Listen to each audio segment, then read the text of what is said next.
Welcome to it's TV. నేను మీ నాగరాజ్ బైసిటీని. ఆమె ఒక నయా ఫైర్ బ్రాండ్. ఆమె నరనరాన హిందుత్వం ధ్వనిస్తుంది. ఆమె ప్రతి మాటలోనూ సనాతన ధర్మం సాక్షాత్కరిస్తుంది. ఆమె ఎవరో కాదు, హైదరాబాద్ శివంగిగా పేరు గడించిన బీజేపీ నాయకురాలు కొంపల్లె మాధవీలత.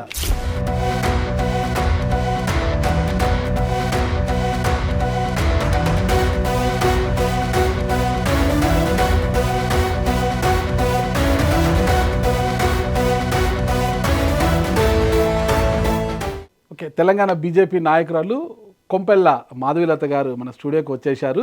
దేశ రాష్ట్ర రాజకీయాలలో జరుగుతున్న సమీకరణల గురించి ఆవిడ అడిగి వివరాలు తెలుసుకుంటారు. నమస్తే మేడం. నమస్కారం. బాగున్నారా?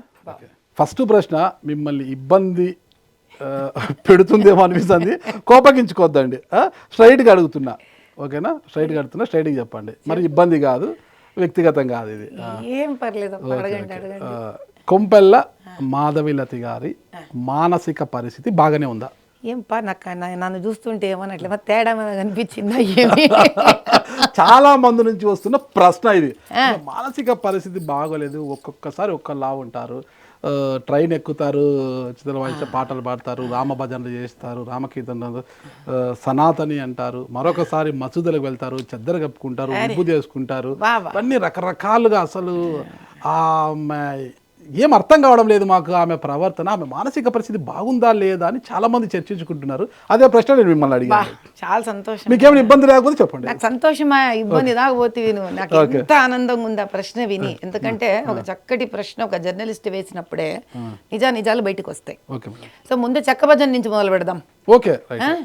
నేను ఒక చాలా మధ్యవర్గ కుటుంబం నుంచి, అంటే అందరు ఇప్పటికి చాలాసార్లు చెప్పున్నా, మళ్ళీ చెప్తున్నా, ఎకనామిక్ వీకర్ సెక్షన్, ఒక చిన్న ఇంటి నుంచి వచ్చిన. అయితే మేము తిరుపతి ఇట్లా రకరకాల మొగల్తూరు, మా అమ్మ తట్టు తిరుపతి పోయేప్పుడు ట్రైన్లో మనం చూస్తాము, వాళ్ళు బీద వాళ్ళు వచ్చి దేవుని పాటలు ఇట్లా రాళ్ళు వేసి కొట్టుకుంటూ పాడుతూ, చాలా చిన్న బిడ్డను రాళ్ళతోనే కొడతారు. కొట్టి వికలాంగులు పాపం దాని మీద కూడా తోసుకుంటూ వెళ్ళి కూడా చేస్తుంటారు స్టేషన్ ఆగినప్పుడంతా.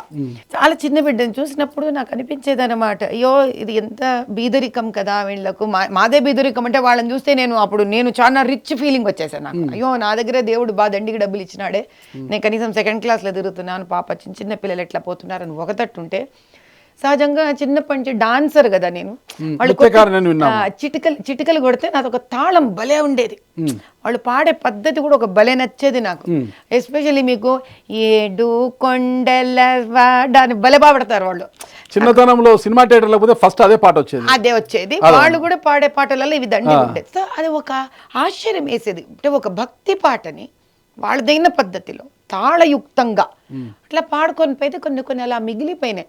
నాకు ఒక కోరిక ఉండే, అట్లా వీళ్ళలాగా అసలు అలా భక్తి ఒక ట్రైన్లో పాడుకుంటూ పోతే ఆ వాతావరణం 5 నిమిషాలకు, వాళ్ళు బీదరికం కరెక్ట్, కానీ నా మనసుకి అదేనో ఆ భక్తి పాట అలా ట్రైన్లో 100 మంది కూర్చొని ఉంటే పోతే భలే బాగా అనిపించింది. నేను ఎప్పుడైతే ఈ లడ్డూలో, తిరుపతి లడ్డూలో గఫ్లా జరిగిందో, ఈ మన పూర్వం ఉన్న ముఖ్యమంత్రి ఆంధ్రప్రదేశ్కు జగన్ గారు చేసిన మంచి డ్రామా అంతా ఏదైతే జరిగిందో, ఒక సనాతన హిందూ ధర్మం జరిగిందా అంటే జరిగింది. విచారణ పూర్తి కాలేదు. అంటే మనకి ఆవు నెయ్యి రావడి నేను చెప్పడం ఎందుకండి, వాళ్ళ ప్రభుత్వంలోనే ఆవు నెయ్యిలో కల్తీ వచ్చిన రిటర్న్ కూడా ఒకసారిగా 2 సార్లు 18 సార్లు రిటర్న్ వెళ్ళింది. సో అది ఒక తట్టు ఉంటే గనక నాకు అనిపించింది, ఏమి మనం రోజు పోయి దేవుని దగ్గర బొట్టు పెట్టుకునేది, మా ఇంటి దేవుడు వెంకటేశ్వర స్వామి, మా అత్తగారింటి దేవుడు వెంకటేశ్వర స్వామి, ఏందబ్బా ఇది నిజంగా. ఆయన లడ్డు కల్తీ అవుతుంటే 100 సార్లు మన కోసం ఎక్కుతాము కొండ, ఒక్కసారి ఆయన కోసం కొండ ఎక్కలేమా అని నాకు ఒక బాధ కలిగి, సరే 20 మంది 30 మంది పాండప్ప పోదాం పదా, పోయి ఆయనని అడుగుదాం, ఏమాయ ధర్మము, కలియుగ దైవము, నువ్వే నిలబడకుంటే నీకోసము నువ్వు ఇంకా మా కోసం ఎట తండ్రి నువ్వు నిలబడతావని అడగాలని ఒక ఆవేదన. 20-30 మంది ఎవరు ఎక్కడి నుంచి తీసుకెళ్లారు? అంతే, నేను ఇట్లా బయలుదేరుతున్నానప్ప అని చెప్పంగానే పాపం చాలా మంది హిందువులు కలిసినారు నాతో. ఎందుకంటే నేను ఎక్కడ రాజకీయ నాయకురాల్ని పూర్తి ఎక్కడప్ప, నాకంటే ఒక గ్యాంగే లేదు, నేను ఎక్కడన్నా పోతే నేను పోతున్నా అంటే వచ్చేవాళ్ళు వస్తూ ఉంటారు.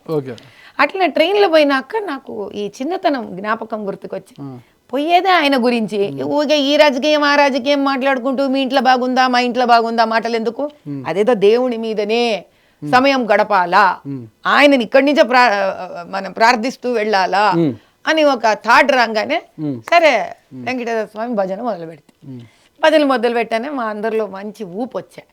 సరే ఇట్లా కాదు, ఈ ఊపు వస్తే సరిపోదు, ఏ అన్యాయం అయితే ఈ తిరుపతి లడ్లలో కల్తీ జరిగిందో ఎంతమందికి చెప్పగలమో మనకు తెలియదు, కానీ కనీసం ఈ ట్రైన్లో ఉండే ఎంతమందికి అయితే తెలియాలి ఇది అని అక్కడి నుంచి ఆ ట్రైన్లో అలా ఒక అవకాశం, అది 10 మందికి తెలియాలి కదా ఇంత అన్యాయం జరుగుతుంటే. కానీ ఆ ట్రైన్లో వీలున్నంత వరకు ఈ మూల నుంచి ఆ మూల వరకు ఆ వెంకటేశ్వర స్వామి భజన చేయడం జరిగిందప్ప. ఇది ఒకటి. మరి దీనికి నా బ్రెయిన్ దొబ్బిందని ఎవరైనా అనుకున్నారు అనుకోండి, అదే అదే అదే ఎంత ఆనందంగా ఉందో నాకు జీవితంలో. అసలు ఆ భిక్షాటన చేసే ఒక బీదవాడికి వచ్చిన అవకాశం వెంకటేశ్వర స్వామి నాకు ఇచ్చాడయా. నా ఎంత అదృష్టం నిజంగా. నేను వాళ్ళు ఒకటే, ఇంకా అంతే అంతే. రైల్లో అడక్క తిని ఆ బిడ్డలు నేను ఒకటే. చూడండి అసలు మనం ఒకరోజు భజన మీద కూడా ప్రోగ్రామ్ చేద్దాం. మరి ఆగితే చెప్తా, చూపించండి, అది అయిపోయింది నేను అప్పుడు చెప్తా. కరెక్ట్. పైన కాషాయం, పైన కాషాయం, కింద తెలుపు నలుపు, అంతేనా?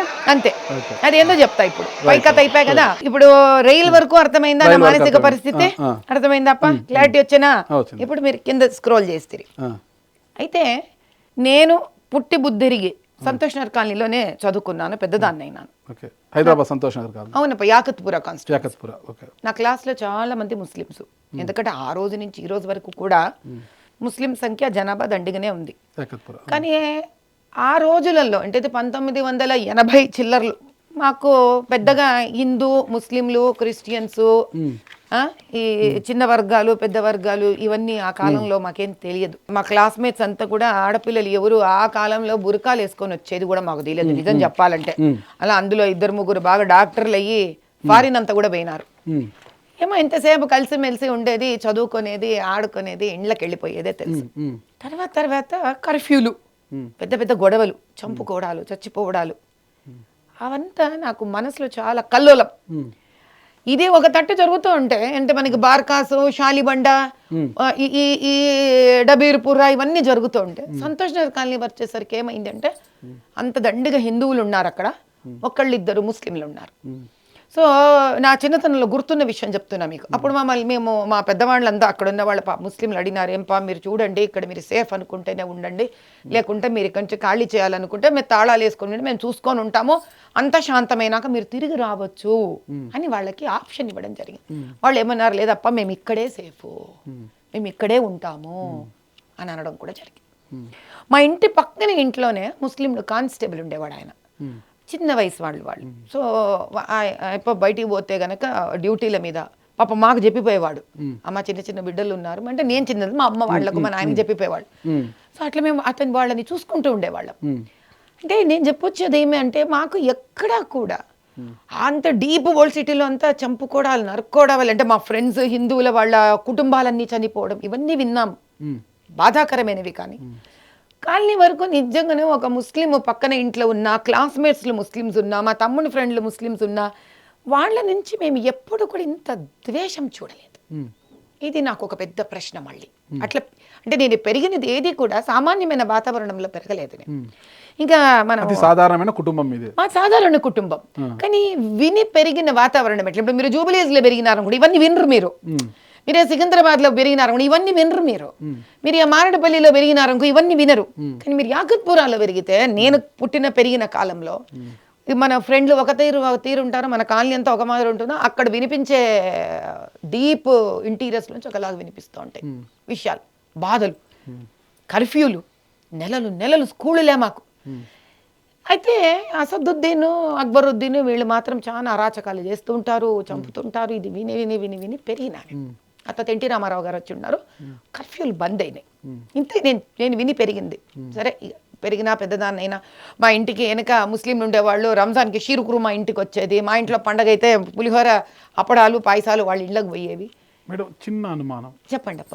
ఇక్కడ క్యాస్ట్ గురించి నేను అడగకూడదు, మాధవిలత గారు బ్రాహ్మణురాలా? అవునమ్మా, బ్రాహ్మణ్. అదేదో షీర్ కుర్మా అంటే పాయసమా? రంజాన్కి ముస్లింలు మీకు బాదాం అంతా వేసి, షీరిని అది మన పిరిని అంతా వేసి పాలతో పాయసం చేస్తారు వాళ్ళు. ఓకే. మామూలుగా ఆ, హిందువే ఆ, ఏదన్నా ఒక ప్లేట్లో ఏదన్నా పెట్టించినా కూడా బ్రాహ్మణులు భుజించరు, వద్దమ్మా అంటారనమాట. అంటే వాళ్ళకి అనుమానము, ఈ ప్లేట్లో వాళ్ళు ఏం తినింటారు, నాన్ వెజ్ తినింటారేమో, అదేమో చాలా అనుమానంతో తినరన్నమాట. ఒక ముస్లింలు మీరు ఓవైసీని వాళ్ళని ద్వేషిస్తున్నారా, వాళ్ళు చాలా ఇదని ఒక ముస్లిం ఒక ఓవైసీ కూడా ముస్లిమేలేండి, అట్లా అట్లా సరే సరే ఓకే, మీరు బ్రాహ్మణురాలు కదా, కరెక్ట్. ఒక ముస్లిం ఇంటి నుంచి వచ్చిన క్షీర్ కుర్మాని కానీ అంత చాలా ఇష్టంగా తినేవారా మీరు కదా? మా ఇంటికి ఎడం పక్కన క్రిస్టియన్స్ ఉండేవాళ్ళు. వాళ్ళ ఇంటి నుంచి మాకు జంతికలు, కజ్జికాయలు, వాళ్ళు ఏదన్నా పాయసం వండుకుంటే మా ఇంటికి వచ్చేది. ఓకే. మరి వాళ్ళు నాన్ వెజ్ తింటారు. ఒకవైపు అల్లా, ఒకవైపు జీసస్, మధ్యలో రాముడు అనమాట. మళ్ళీ ఎడం వైపు మాకు పద్మశాలీలు వాళ్ళు కూడా ఉండేవాళ్ళు. మీకు వెనక వైపు ముస్లిం, వెనక వెనక వెనక exact back side Christians, left లో క్రిస్టియన్స్, డయాగనల్ గా ఎడం పక్కన Muslims, right left continue, right side అంతా కంటిన్యూస్ గా పోతే మీకు పద్మశాలీలు, దశెట్టి బల్జ, కాపులు, రకరకాల వాళ్ళు, అంటే ఆర్థికంగా ఈడబ్ల్యూఎస్ ఎకనామిక్ వీకర్ సెక్షన్. ఆ వెనక మాకు ఎస్సీలు ఉండేవాళ్ళు, ఆ పక్కన ఎస్టీలు ఉండేవాళ్ళు. అందరి ఇండ్ల నుంచి మాకు భోజనాలు వచ్చేవి. ఇప్పుడు ఎవరి ఇంట్లో ఎవరి ప్లేట్లో దేంట్లో వండారు అని కనుక నాకు ప్రశ్నించాలి అనే హక్కు నాకుంటే, ఈ రోజు నేను ఏ 5 స్టార్ హోటల్కి వెళ్ళి నేను భోజనం చెయ్యరాదు. ఈ రోజు దేవాలయాల్లో కానీ ఇండ్లల్లో కానీ పెళ్ళిళ్ళు చేసుకునే చోట కేటరింగ్కి వచ్చే గిన్నెలు ఎన్ని వంటలు వండి వస్తున్నాయి? అమ్మవారి జాతరకు వండే వంటలకు వెళ్ళే గిన్నెలలో అన్నీ వండబడతాయి. కాబట్టి గిన్నె దాకా పాత్ర దాకా పోయినారు, మనుషులే కలుషితం అయిపోయినారు ఇక్కడ. అట్లాంటప్పుడు నేను ముక్కు మూతి అన్నీ మూసుకొని జపం చేసుకుంటూ నేను ఎక్కడికి బయటికి కదలకూడదు. నా ఇంట్లో పార్టీలకు కేటరింగ్ వాడిని పిలుస్తున్నానా లేదా, వాడు గిన్నెలు ఎత్తుక్కొని పిలుస్తున్నానా, నేను 5 స్టార్ హోటల్ పోతున్నానా లేదా, ఆ గిన్నెలు ఎత్తుక్కొని నేను 5 స్టార్ హోటల్. ఇప్పుడు మీరు రాజకీయాలకు వచ్చారు కాబట్టి రాజకీయ అవసరాల కోసం ఒక కలరింగ్ ఇవ్వాలి. మీరు ఆ కలరింగ్ ఇస్తేనే మీరు ముందుకు పోగలరు. 8 ఏళ్ల బిడ్డని ఏం కలర్ ఇస్తానప్పా? 8 ఏళ్ల బిడ్డని తల్లిదండ్రులు ఉంటారు కదా, నా తల్లిదండ్రులకే క్షీర్ కుర్మా వస్తేనే కదా నా తల్లిదండ్రుల కప్పులే వేసి ఇచ్చేది. వాళ్ళు అబ్జెక్షన్ చేసేవాళ్ళు కాదా? అదే చెప్తున్నాను, నాకు అబ్జెక్షన్ చేసే మాట అయితే ఇంట్లో క్షీర్ కుర్మా ఎట్లా వస్తుంది? పక్కన క్రిస్టియన్స్ ఉండిరి, కొంతమంది ఇలా తీసుకొని అలా పారబోస్తారనమాట. మా అమ్మ నన్ను కదా అందరు శివంగి అంటారు. మా అమ్మ ఎంత పెద్ద శివంగి తెలుసా? అర్ధరాత్రి 2ంటికి మా పక్కన క్రిస్టియన్స్ ఉన్నారు, ఆ చిన్న బిడ్డ ఉండే, ఆ బిడ్డ ప్రాణాంతకంగా వాళ్ళు, ఆ పిల్లవాడు చిన్నవాడు, వాడు భార్యాభర్తలు దంపతులు ఏం చేయాలో అర్థం కాక నీలం అయిపోతుంటే ఈడబ్ల్యూఎస్ చిండ్లు ఒకటే గోడ ఇటు అటు చౌకు ఏడు పినిపించే మా అమ్మకు. అటు పక్క పోయి ఆ బిడ్డ నీలంగా అవుతున్నాడు అంటే చెప్పులు లేదు, ఏం లేదు, ఎత్తుకొని 1.5 కిలోమీటర్ వరకు ఎత్తింది మా అమ్మ. ఆ ఇంకొంచెం దూరం 4 ఇండ్ల వెనక వైపు ఎస్సీలు ఉన్నారు, ఆ బిడ్డకి ఎముకలంతా పెరిగిపోతుండేది ఎక్కడక్కడ. ఆ పిల్ల మా ఇంటికి వచ్చే ప్రతి సంవత్సరం అక్కడ చుట్టుపక్కల బిడ్డలందరూ, మా అమ్మ పరీక్షలు అయిపోగానే అందరికీ పులిహోర, పాయసము, బ్రాహ్మలము, ఆంధ్ర తట్టు కదా, దద్దోజనము అంత భలే ఇష్టంగా వంట చేసి పెట్టేది. పిల్లలందరూ సంవత్సరానికి వచ్చి తినేవాళ్ళు. మా అమ్మ చాలా గట్టిది, ఎవరికి భయపడదు. ఆ పిల్ల వండుకొని నువ్వు రావాకు, వాళ్ళ అమ్మతో చెప్పి నువ్వు రావాకు నాకు థియేటర్లోకి సర్జరీకి, నా పేరు మాధవి, మా అమ్మ పేరు మాధవ ఆంటీ, మాధవ ఆంటీనే నా పక్కన ఉండాలా. అప్పుడు డాక్టర్ భయపడి నాకు కరెక్ట్ గా సర్జరీ. ఆంటీ నా పేరు, మా అమ్మని అలా మాధవ ఆంటీ, నాది మాధవక్క, మా అమ్మ మాధవ ఆంటీ. అట్లా. అమ్మగారి పేరేంటి? సీతమ్మ. సీతమ్మ అంటే మాధవక్క, మాధవ ఆంటీ అంతే. అంటే మన పేరు మీదే అంతా మన పేరు మీద తిరుగుతూ ఉండేది అక్కడ. అప్పట్లోనే శాసనకర్తలు మీరు. ఓ ఏమోప్ప మనకేం తెలుసు. మా అమ్మ పోయి ఆ పిల్ల ఎదురుగుండా డాక్టర్, డాక్టర్ సరిగుండు, బిడ్డకు నొప్పి రాకుండా చేయవాలా అని బెదిరిస్తే అమ్మకి ధైర్యం ఆ పిల్లకి. అంటే మాధవంటి నిలబడి అంటే డాక్టర్ సరిగా చేస్తాడు. అట్లా అంటే ఆ రోజుల్లో అమ్మ పాత బస్సు శివంగి అయితే మీరు ఈరోజు బీజేపీలో హైదరాబాద్ శివంగిలా మారిపోయారు. అంటే నాకు అర్థమైంది ఏమి అంటే మానవ సేవే మాధవ సేవ. అవునా? మా ఇంట్లో పిల్లలందరూ చదువుకునేవాళ్ళు. నేను, మా నాన్న, మా తమ్ముడు, మా అమ్మ, మేమందరం చదువులు చెప్పేవాళ్ళం అక్కడ చుట్టుపక్కల ఎకనామిక్ వీకర్ సెక్షన్ పిల్లలకు. ఈ రోజు కూడా బ్రాహ్మలము మేము అంటే చదువు చెప్పేవాళ్ళము, గురువులము. వాళ్ళు ఏమన్నా మెంటలీ డిస్టర్బ్ అయితే వాళ్ళకు ఒక సహాయ సహకారాలు ఇవ్వాలి, సలహా ఇవ్వాలి, మనకు చేతనైన దాంట్లో అని తెలిసి నిజమైన బ్రాహ్మణ కర్తవ్యం నేను తెలుసుకున్నాను తప్ప వీళ్ళు చిన్నవాళ్ళు వాళ్ళు పెద్దవాళ్ళు తెలియడానికి నేను పెరిగింది ఎకనామిక్ వీకర్ సెక్షన్లో, నాకు ఎట్లా తెలియాలా? దీని అర్థం ఏంటి? కాషాయం కింద ఇంకొక వీడియో వచ్చింది కదా, అది ఇప్పుడు మీకు దాని దగ్గరికి వెంటనే వస్తున్నా. ఆ దినం నుండి కూడా ఇప్పుడు పెళ్ళైన తర్వాత 25 ఏళ్ళు మా అత్తగారి ఇంట్లో కూడా ఈ భేదాలే లేవు. మా మామగారు మా అత్తగారు పుట్టపర్తి సాయిబాబా దగ్గర వాళ్ళు రిటైర్మెంట్ తీసుకొని వెళ్ళిపోయి ఆయన దగ్గర ఉండిపోయినారు. పుట్టపర్తి సాయిబాబా తత్వం ఏమైంది, అన్ని మతాలు ఒకటి, అన్ని కులాలు ఒకటి, వాళ్ళ ఇంట్లోనూ లేదు ఇవి. దీనివల్ల ఎక్కడ కూడా ఒకరిని ద్వేషించాలి ఒక మతం పేరు మీద, ఒక కులం పేరు మీద అనేది పూర్తిగా తెలియని కుటుంబం. దాంతో గత 25 ఏళ్లుగా అరే నేను ఎక్కడైతే ఏ పురాణ బస్తీ ఆడబిడ్డనో నేను అక్కడ అందరికీ ముందు స్త్రీలకు సహాయపడాలా, ఆడకూతుళ్లకు సహాయపడాలా, చిన్న పిల్లలకు సహాయపడాలా అని సహజంగా ఒక మానసిక స్థితి ఉన్నదాన్ని. పిల్లల తల్లినైన తర్వాత ఇంకొంచెం గౌరవం పెరిగింది నాకు స్త్రీ మీద. కాబట్టి ఫ్రీ కాన్పులే కానివ్వండి, రేషన్ కిట్లు ఇవ్వడమే కానివ్వండి, అట్లా హిందూ బీద కుటుంబాలకు ఇస్తున్నా, నేను ముస్లిం పస్మందా కుటుంబాలకు కూడా ఇస్తూనే ఉన్నా. కాబట్టి తలకాయలో వ్యత్యాసము ఒక సమాజ సేవికురాలుగానే లేదు. సరే, అక్కడి నుంచి పోయి ఏమయ్యా, ఒక టికెట్ వచ్చింది. ఇప్పుడు నేను తిరిగి మిమ్మల్ని ఒక బాధ్యత గల జర్నలిస్ట్గా మిమ్మల్ని ఒక ప్రశ్న వేస్తా. ఈరోజు ప్రజాస్వామ్యంలో రాజ్యాంగ పరంగా మీకు ఒక స్థానానికి ఒక పార్టీ టికెట్ ఇస్తే మీకు ఒక మతాన్ని కానీ కులాన్ని కానీ ద్వేషించే హక్కు, అధికారము న్యాయబద్ధంగా చట్టబద్ధంగా రాజ్యాంగపరంగా మీకుందా? లేదు. ఆ కర్తవ్యమే చేస్తున్నాను. సనాతన అంటే ఏంటి మేడం? దేనికైతే తారీఖు లేదో, డేట్ లెస్ అంటే మీరు వెతికినా కూడా ఈ తారీఖులో ఇది పుట్టిందని మనం చెప్పలేము. అంత పురాతనమైందంటే సృష్టికి సమానమైన కాలంలో పుట్టినది సనాతన ధర్మము అది ఇది అంటుంటారు. అంటే సనాతన ధర్మం అంటే ఏ ధర్మం అయితే ఒక తారీఖు లేదో, ఏ ధర్మం అయితే సృష్టి ఎప్పుడు పుట్టిందో, సృష్టితో పాటుగా పుట్టిందో అంత పాతది ఈ ధర్మము అని చెప్పేది సనాతన ధర్మం. అంత పాత ధర్మం ఏదంటారు? సనాతన హిందూ ధర్మం. హిందూ ధర్మమే అంత పాతదంటే దీన్ని మనం ఎప్పుడు ఒక మతం కింద ఆలోచించరాదు. ఇది జీవన విధి విధానము. హిందూ ధర్మం అనేది ఎంత ప్రాచీనం అంటే సృష్టికి సరిసమానంగా పుట్టినటువంటి హిందూ ధర్మం. అందుకే హిందూ మతం కాదు, ఇది హిందూ ధర్మం. ఇది హిందూ ధర్మం. అందుకే ఇందులో మనం మానవ సేవే మాధవ సేవ అంటాం తప్ప మనం విష్ణు సేవే మాధవ సేవ, శివ సేవే మాధవ సేవ, మానవ సేవ, హిందూ సేవే మానవ సేవ అని అన్నాం. అహింసో పరమో ధర్మ అంట. అహింస, నువ్వు ఎవడి పట్ల హింస చెయ్యకూడదు అంటాం తప్ప నువ్వు ముస్లింల పట్ల హింస చేయొచ్చు, క్రిస్టియన్స్ పట్ల హింస చేయొచ్చు, సిక్కుల పట్ల హింస చేయొచ్చు అని చెప్పం మనం. మరి హిందూ ధర్మంలో ఈ ముస్లిం ధర్మం కూడా మిళితమై ఉంటుందా? హిందూ ధర్మంలో ముస్లిం ధర్మం మిళితమై ఉండదు. మన ధర్మాన్ని రకరకాల వాళ్ళు తీసుకొని వాళ్ళలో మిళితం చేసుకున్నారు. ఎందుకు? ఇప్పుడు సింపుల్, నేను ఆ దర్గా పోయినానా, అక్కడ వాళ్ళు ఆకుపచ్చ గాజులు ఇచ్చిరి. మరి మీకు అసలు గాజుల సాంప్రదాయం ఎక్కడుంది ముస్లింలకి? వాళ్ళు నల్ల బొట్టు కట్టుకుంటారు ముస్లింస్. ఆ నల్ల పూసలు నల్ల బొట్టు గాజులు వేసుకోరా? మీకు ఒరిజినల్ ఇస్లాం ప్రకారం అయితే ఏముంది, అసలు ఏమో కనిపించడానికి కూడా ఏముండదు. ఇట్లా ఇప్పుడైతే కళ్ళు కూడా కనిపించడానికి కూడా జాలి పెట్టుకొని ఒంటి నిండా పాపం ఆ బట్ట వేసుకుంటారు వాళ్ళు. ఇది అవమానించడం కాదు, మనకేం సంబంధం? అది వాళ్ళ సిస్టమ్. కళ్ళకి జాలి పెట్టుకొని అనడము అనేది వాళ్ళని అవమానించడం కాదంట. నేను అనేది ఏమి అంటే వాళ్ళ మతంలో వాళ్ళు ఏం చేసుకుంటున్నారు నాకు సంబంధించింది కాదు. కానీ ఆ మతం ఎప్పుడైతే ఆ మతం వాళ్ళు ముస్లిమ్స్ అనడంలే, ఆ మతానికి సంబంధించిన వాడు ఎవడైనా గాని నా మతం వైపు వచ్చినా, నా మతంని అవమానించినా, నా మతం గురించి తప్పుగా మాట్లాడినా ఆ రోజు శివంగినైతా. కానీ సర్వధర్మాలను ధర్మనిరపేక్షతతో సెక్యులర్గా ఉండాలి అని నీ రాజ్యాంగం నిన్ను శాసించినప్పుడు నేను ధర్మాది పీఠాధిపతిని గాను. నేను ఈరోజు రాజకీయ నాయకురాలిని అంటే ఏంటి, ఒక స్థానానికి నాకు ఒక స్థానం ఇచ్చినారు. ఏమనమ్మా నువ్వు ఇక్కడ ఎంపీ కింద వెళ్ళి నువ్వు పోటీ చెయ్యని. నాకు వేసిన 3,35,000 ఓట్లల్లో ఒక్క ముస్లిం ఓటు ఉన్నా కూడా నేను వాళ్ళ పట్ల ధర్మం చేయాలన్నా వద్దా, న్యాయంగా ప్రవర్తించాలన్నా వద్దా? అది ఎప్పుడు ప్రవర్తించగలం మనము? వాళ్ళకు మీ వరకు వచ్చి అమ్మా నాకు ఈ బాధ ఉంది, నాకు ఈ న్యాయం చెయ్యి అని ఎప్పుడు తెలుస్తుంది? వాళ్ళు ఎవరు, వాళ్ళ జీవన విధానం ఏమిటో తెలుసుకున్న నాడే వస్తుంది.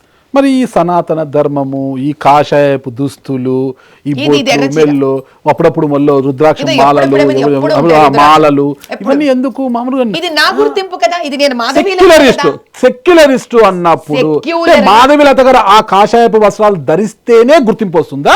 అంటే వేరే రకంగా అంటే బీజేపీ వాళ్ళంతా కూడా, బీజేపీ మహిళలంతా కూడా కాషాయపు దుస్తులే ధరిస్తున్నారా? మీలాగే పెద్ద పెద్ద బుట్లు పెట్టుకొని మెల్లో మాలలు వేసుకొని చిడతలు పట్టుకొని తిరుగుతున్నారంటారా? మళ్ళీ మంచి ప్రశ్న, బాగుంది మీ ఇంటర్వ్యూ, సరదాగా ఉంది. Okay madam.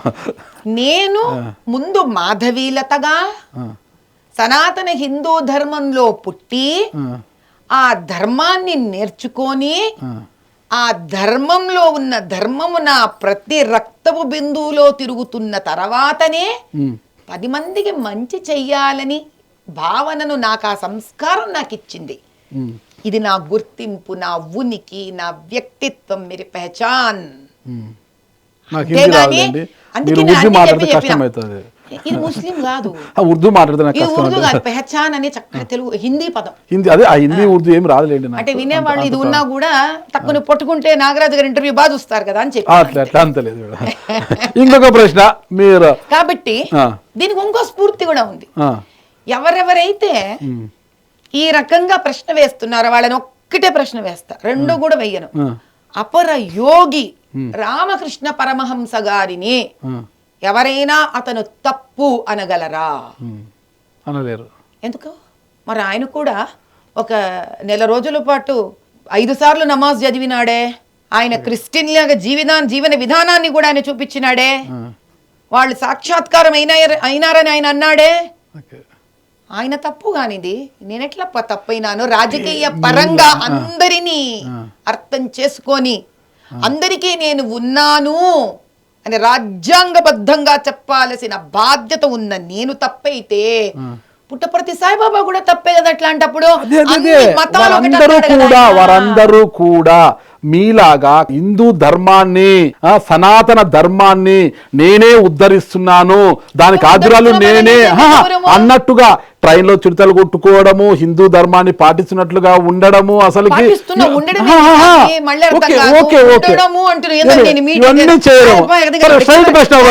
ఒక్క నిమిషం నాగరాజయ్య, అంటే ఇప్పుడు నేను కెమెరా నుంచి వెళ్ళిపోగానే రుద్రాక్షలు తీసేసి నీకేమైనా కనిపిస్తున్నానా స్వామి? కాదు కదా. మళ్ళీ అడగండి. బీజేపీలకు రాకముందు ఎంపీ అభ్యర్థిగా పోటీ చేయకముందు మాధవీలతో ఒక భోగిని, ఇప్పుడు ఒక యోగిని అయ్యి మాట్లాడుతున్నారు కాషాయపు దుస్తులు ధరించి. అప్పట్లో ఆమె స్క్వాట్లు అవన్నీ వేసుకొని చాలా స్టైలిష్ గా తిరిగేది, మొత్తం కూడా సిటీలో అంతా చాలా ఫ్యాషన్ డ్రెస్లు వేసుకుంది. ఇప్పుడు భోగిని కాస్త యోగిని అయిపోయారు అనే వాళ్ళకి మీ సమాధానం ఏంటి? మంచి ప్రశ్న. మళ్ళీ ముందుకు అక్కడి నుంచి వస్తాం. ఓకే, నేను ఒక రుద్రం నేర్చుకున్నాను అని అంటే, ఈ రోజు రాజకీయాల్లో వచ్చాను కదా అని ఒక రోజులో నాకు రుద్రం రాదు నాయన. ఒక దేవీ దుర్గా సూక్తం నేను చెప్పగలను అని అంటే అర్ధరాత్రి దుర్గా సూక్తాలు రావు. నేను పుట్టి బుద్ధిరిగి నాకు ఒక ఊహ తెలిసినప్పటి నుంచి కూడా నేను అమ్మవారిది ఆ విధంగా పరమేశ్వరుడిని ఆరాధన పూజలు చేస్తూనే వచ్చాను. నేను మొట్టమొదటి ఆంజనేయ స్వామి మండల దీక్ష తీసుకున్నప్పుడు కరెక్ట్ గా నాకు 15 ఏళ్ళు. నా 16వ ఏటకి వినాయకుడిది మండల దీక్ష తీసుకొని చేశాను నేను. ఆంజనేయ స్వామికి మహిళలు మండల దీక్ష తీసుకోవచ్చా? ఆంజనేయ స్వామి సాక్షాత్తు సీతమ్మ వారిని కాపాడిన మహానుభావుడు. తల్లి అంజనీదేవిని ఆయన ఎంతో గౌరవించి ఆమె మాటకు నిలబడిన వాడు. ఆంజనేయ స్వామి ఏ రోజు కూడా నువ్వు నన్ను పూజించవద్దమ్మా అని ఎవరిని చెప్పలే. బ్రహ్మచర్యం పాటించాలి అన్న ఒక నియమము ఎందుకు పెట్టడం జరిగిందంటే ఆయన బ్రహ్మచారి కాబట్టి. నేను ఒక 16 ఏళ్ళకు బ్రహ్మచారినే కదా నేను. ఇప్పుడు 15 అన్నారు, 16 పోలేప్పా. ఏమో 15, 16కి ఏమన్నా మర్డర్ చేసిందానా ఏం కదా నాకు అర్థం కాలే నాగరాజయ్య. కోటి తీసుకుపోతావా ఏంది? 15, 16 అంత ధైర్యం నాకు లేదు. వామో మిమ్మల్ని తాకే ధైర్యం మాకుందా? అమ్మమ్మ హైదరాబాద్ శివంగి వీరు, అంత సాహసం మేము చేయలేము. చూస్తున్నాం కదా, వీడియోలు చూస్తున్నాం కదా. అసలు లేదు. అట్లే ఒక యుక్త వయసు వచ్చిన తర్వాత మంగళగౌరిని తెలుసుకొని అమ్మవారి ఆరాధనలు నవరాత్రులు చేయడం మొదలుపెట్టిన. ఆ తర్వాత దేవి ఖడ్గమాలను నేర్చుకోవడం జరిగింది. కాబట్టి లలితా సహస్రనామం నేర్చుకోవడం జరిగింది. లలితా సహస్రనామ దీక్షను చేసి 1,00,000 నామాలు చదవడం జరిగింది. అట్లా ఈరోజు కావాలంటే రాత్రి కాషాయం బట్టలు వేసేసుకొని అంత అవసరం నాకు లేదు. ఎందుకు అంటే నేను ఎవరి దగ్గర పోయి నాకు టికెట్ ఇయ్యప్ప అని అడిగిందే లేదు. నేనేం పొలిటికల్ కెరియర్ చేసుకోవడానికి అటు పుట్టింటి వైపు అత్తగారింటి వైపు ఎవరు పాలిటిక్స్లోనే లేరు. అలా చేయాలనుంటే చిన్నతనం నుంచే పాలిటిక్స్ పోతా కదప్ప. బీజేపీ పెద్దగా మీ ఇంటి దగ్గరకు వచ్చారా? ఎవరు మీరు తప్పితే మాకు వేరే దిక్కు లేదు. పాత బస్తీ అంటే హైదరాబాద్ ఎంపీ అభ్యర్థిగా ఓవైసీకి వ్యతిరేకంగా మీరు బరిలో ఉండాలని వాళ్ళు వచ్చారు మీ దగ్గరికి జోల పట్టుకుని. ఏంపా నాగరాజు, టికెట్ ఇస్తే వాళ్ళకు దిక్కు లేదనా అర్థము? ఏం నాయనా నేను ఎవరి దగ్గరికి వెళ్ళి టికెట్ అడగలేదు, నేను ఎవరిని యాచించలేదు మీరే అంటున్నారు కదా. నేను యాచించలేదు.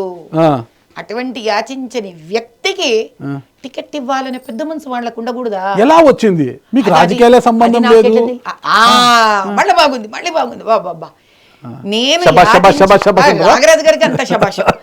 యాచించకుండానే ఒక టికెట్ వచ్చింది అని అంటే నేను ఎన్ని పనులు చేసి ఉంటే ధార్మికంగా కానీ ఆధ్యాత్మికంగా కానీ. ఎందుకంటే నేను పురాణా బస్తీలో, సీతారాంబాగులో, గోషామెహల్లో ఎవరూ చేయనటువంటిది 45 రోజులు భారత భాగ్య సమృద్ధి యజ్ఞాన్ని, సహస్రచండీ సహిత అతిరుద్ర కామేశ్వరి యాగాన్ని దేశం మొత్తం 45 ఋత్వికులను పిలిపించి అక్కడ దేశ సంరక్షణ కోసం, భారతదేశ సంరక్షణ కోసం 45 దినాలు నేను యాగం చేసినానయ్యా. నేను దీనికి రాజకీయం ఇది 2023లో సంబంధమే లే రాజకీయాలకు. ఆ తర్వాత రామచంద్రుడి ప్రాణ ప్రతిష్టాపన జరిగే దానికన్నా 7 రోజుల ముందు 22 జనవరికి ఆయన ప్రాణ ప్రతిష్టాపన జరిగితే 7 దినాల ముందు ఒక్కొక్క కాన్స్టిట్యుయెన్సీలో ఒక్కొక్క రోజు సీతారామ కళ్యాణం చేసి చార్మినార్ చుట్టూ రామచంద్రుడి పల్లకిని తిట్టినాను నేను.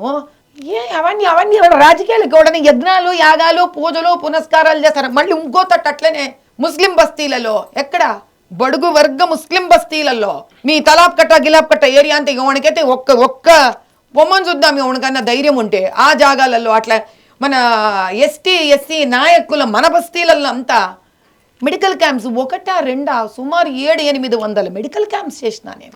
వాళ్ళ మనోభావాలు దెబ్బతీసేలా ఎవరైనా వెళ్ళండి అంటున్నారు కదా, ఎవరైనా వెళ్ళమండి అంటున్నారు కదా, వారి మనోభావాలు దెబ్బతీయకుండా ఎవరైనా వెళ్ళవచ్చు కదా. అదే అంటున్నా కదా. ఎందుకు పోలే మరి? నేను మీకు అవసరం కాబట్టి వెళ్ళారు. ఏం అవసరం? 22లో 21లో 20లో 23లో ఏందప్ప అవసరం? అవన్నీ చేసే కదా. ఇప్పుడు బీజేపీ వాళ్ళ దృష్టిలో మీరు పడ్డం జరిగింది, మీకు టికెట్ మీ ఇంటి వరకు వచ్చింది, అవన్నీ చేసే కదా. అవన్నీ ఒక ఎత్తుగడ, ఒక ప్రణాళిక, ఒక ప్లానింగ్ అనుకోవచ్చు కదా. అవన్నీ చేసే కదా బీజేపీ వాళ్ళు మీ ఇంటికి వచ్చింది. అంటే మెడికల్ క్యాంపులు చేయడం ద్వారా, ఫ్రీ డెలివరీస్ స్త్రీలకు ఇవ్వడం ద్వారా, పుట్టిన చంటి బిడ్డలకు వ్యాక్సిన్లు ఫ్రీ, ఉయ్యాలలు ఫ్రీ చేయడం ద్వారా, దాని తర్వాత యజ్ఞాలు, యాగాలు చేయడం ద్వారా ఒక టికెట్ వస్తే నేనేం కోరుకుంటా తెలుసా? ప్రతి రాజకీయ నాయకుడు అటువంటి మనస్తత్వమే పెట్టుకుంటే అద్భుతంగా దేశం మారిపోతుంది. నా బొట్టి వాళ్ళ అవసరం కూడా ఉండదు. డబ్బు ఉండాలి కదా మేడం.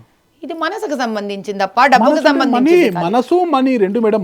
మనీ ఉండాలి, మనీతో పాటు మనసు ఉండాలి. ఖర్చు పెట్టాలనేవాడు నా జోబిలో 100 రూపాయలు ఉండవచ్చును గాక, ఆ 100ను ఖర్చు పెట్టే గుణం నాకు ఉండాలి. ఆ గుణం ఉన్నప్పుడు ఆ మనసు ఉన్న వాడికి ఆ గుణం వస్తుంది. కార్లో పోతుంటాము, భిక్షగాడు వస్తాడు అయ్యా అంటాడు, పక్కన చిల్లర ఉంటుంది, వెయ్యబుద్ధి కాదు, వెయ్యాలనే గుణం రావాలి. అరే వాడికి పేద 10 రూపాయలు వేస్తే ఏం పోతుంది. అందరూ మీలాంటి పాపం దాన ధర్మాలు చేసే. కాబట్టి ఇంకా గుణం ఉన్న వాళ్ళకు కూడా రాజకీయంగా టికెట్ దొరకకపోతే ఎవరికి ఇస్తారు? గుణం లేని వాళ్ళకి ఇచ్చుకుంటూ కూర్చుంటారా టికెట్లు? అంతే పని నేను చెప్పేది. అందరూ గుణగణాలు చూసేస్తున్నారు మేడం రాజకీయ. నాకు ఒకరితో సంబంధం లేప్ప. నేను ఇట్లా జీవితము పుట్టి బుద్ధరిగినప్పటి నుంచి ఉన్నా, నన్ను గుర్తించింది బీజేపీ, నాకు టికెట్ ఇచ్చింది. ఇచ్చిన దానికి నేను ఎంత న్యాయబద్ధంగా నిలబడగలను? చాలా న్యాయబద్ధంగా నిలబడుతున్నారు మేడం, మీరు చాలా చేశారు కదా. ఆ మొహరంలో కూడా నేను పోయి ఏమన్నానో తెలిసినా, అరే అమ్మాయమ్మ నువ్వు ఈ టెంపరీ షెడ్ వేసుకొని గుట్కా డబ్బులు మింగుతున్నావే నువ్వు, ఒక్కసారి పర్మనెంట్ షెడ్ వేసి ఈ డబ్బులు నువ్వు మాకంతా పెట్టవాకు, నువ్వు నీ కాన్స్టిట్యుయెన్సీలో హిందువులు ఉన్నా కూడా మాకు పెట్టవాకు, నీకు చేతులు రావు. కనీసం ఆ పస్మంద ముస్లింల కన్నా ఇంత వైద్య సదుపాయమో విద్యా సదుపాయమో ఇవ్వచ్చు కదా. ఆ డ్రైనేజ్ ఇండ్లకు పోతోంది వాళ్ళకి మంచి డ్రైనేజ్ లైన్లైనా వేయించవచ్చు కదా. ఎంత తింటారా మీరు దేవుడి డబ్బులు కూడా? మా పంచలింగాల గుడిని ఎట్లా గుట్టకాయ సహా చేసుకోవడానికి ఎంఐఎం దుర్మార్గులంతా రౌడీ షీటలను పెట్టి ఇండ్లు కట్టించినావు, నేను ఎట్లాగో పోరాడుకున్నా హిందువులకు తెచ్చుకుంటా. నీ ముస్లింల గతన్నా చూసుకోరా అని పోయి డబెర్పుర మొహరంలో దర్గా మధ్యలో నిలబడి మాట్లాడినానప్ప నేను. అది బెటర్ వీళ్ళు వీడియోలు. ఇప్పుడు వీడియో పెట్టే వాళ్ళు కూడా ఎట్లా తయారైనారంటే పాపము యూట్యూబర్లు రకరకాల వాళ్ళు కూడా ఏమో పాపం ఏం పైకం వస్తుందేమో, అది కూడా హిందువులే చూడు పెట్టిండేది. మన దౌర్భాగ్యం నాయన ఇది. మన దౌర్భాగ్యం ఏమంటే హిందువులే మన దౌర్భాగ్యం అంటే నిన్ను నేను అందరిని కలిపి మన హిందువుల్లోనే హిందువు కదా అది పెడుతుండేది. ఇప్పుడు అన్ని మతాలు కావాలండి, అది నేను కాదనంలే, నాకు అన్ని మతాలు కావాలి. అందుకనే మొహరంకి అక్కడ కూడా ఎలక్షన్స్ అప్పుడేమో నానా యాగి చేశారు. అసలు ఒక బేగం బజార్ లో అనుకుంటే అక్కడ పోయి ఒక మసీద్ దగ్గర బాణం విల్లు వేసినట్టుగా జెండా సంజ్ఞ వేయడము, ఓవైసీని నిందించడం, ఓవైసీ వెళ్ళి ఎలక్షన్ కమిషన్ ఫిర్యాదు సారీ చెప్పడం జరిగింది. ఓవైసీ ఏ దినమైతే ఓవైసీ రామచంద్రుడు తల్లిని కౌశల్యామాతను నోటికొచ్చినట్టు మాట్లాడినాడో ఆ రోజే నిర్ణయించుకున్నాను. ఆ రోజే నిర్ణయించుకున్నాను, కొరికిన నష్టంలే. ఆ రోజే నిర్ణయించుకున్నాను. ఏ కౌశల్య సుప్రజా రామ పూర్వ సంధ్యా ప్రవర్తతే అని వింటూ లేస్తామే, అప్పుడు బాగుందా కౌశల్య తల్లి పేరు. కంఠం ఎక్కడ వచ్చింది మేడం?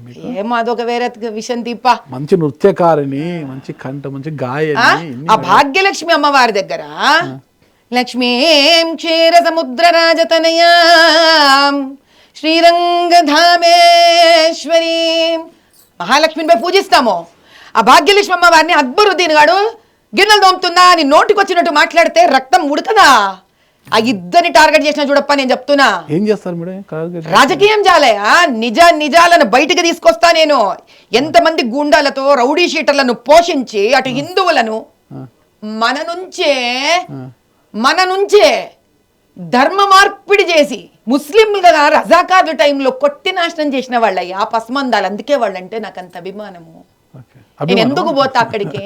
నాకు అభిమానం వాళ్ళంటే. ఎందుకు? వాళ్ళు ముస్లింస్ మళ్ళీ ఓవైసీని వాళ్ళని ఓవైసీ అనేది ఉస్మానిస్తాన్ అని పెట్టుకోమనండి.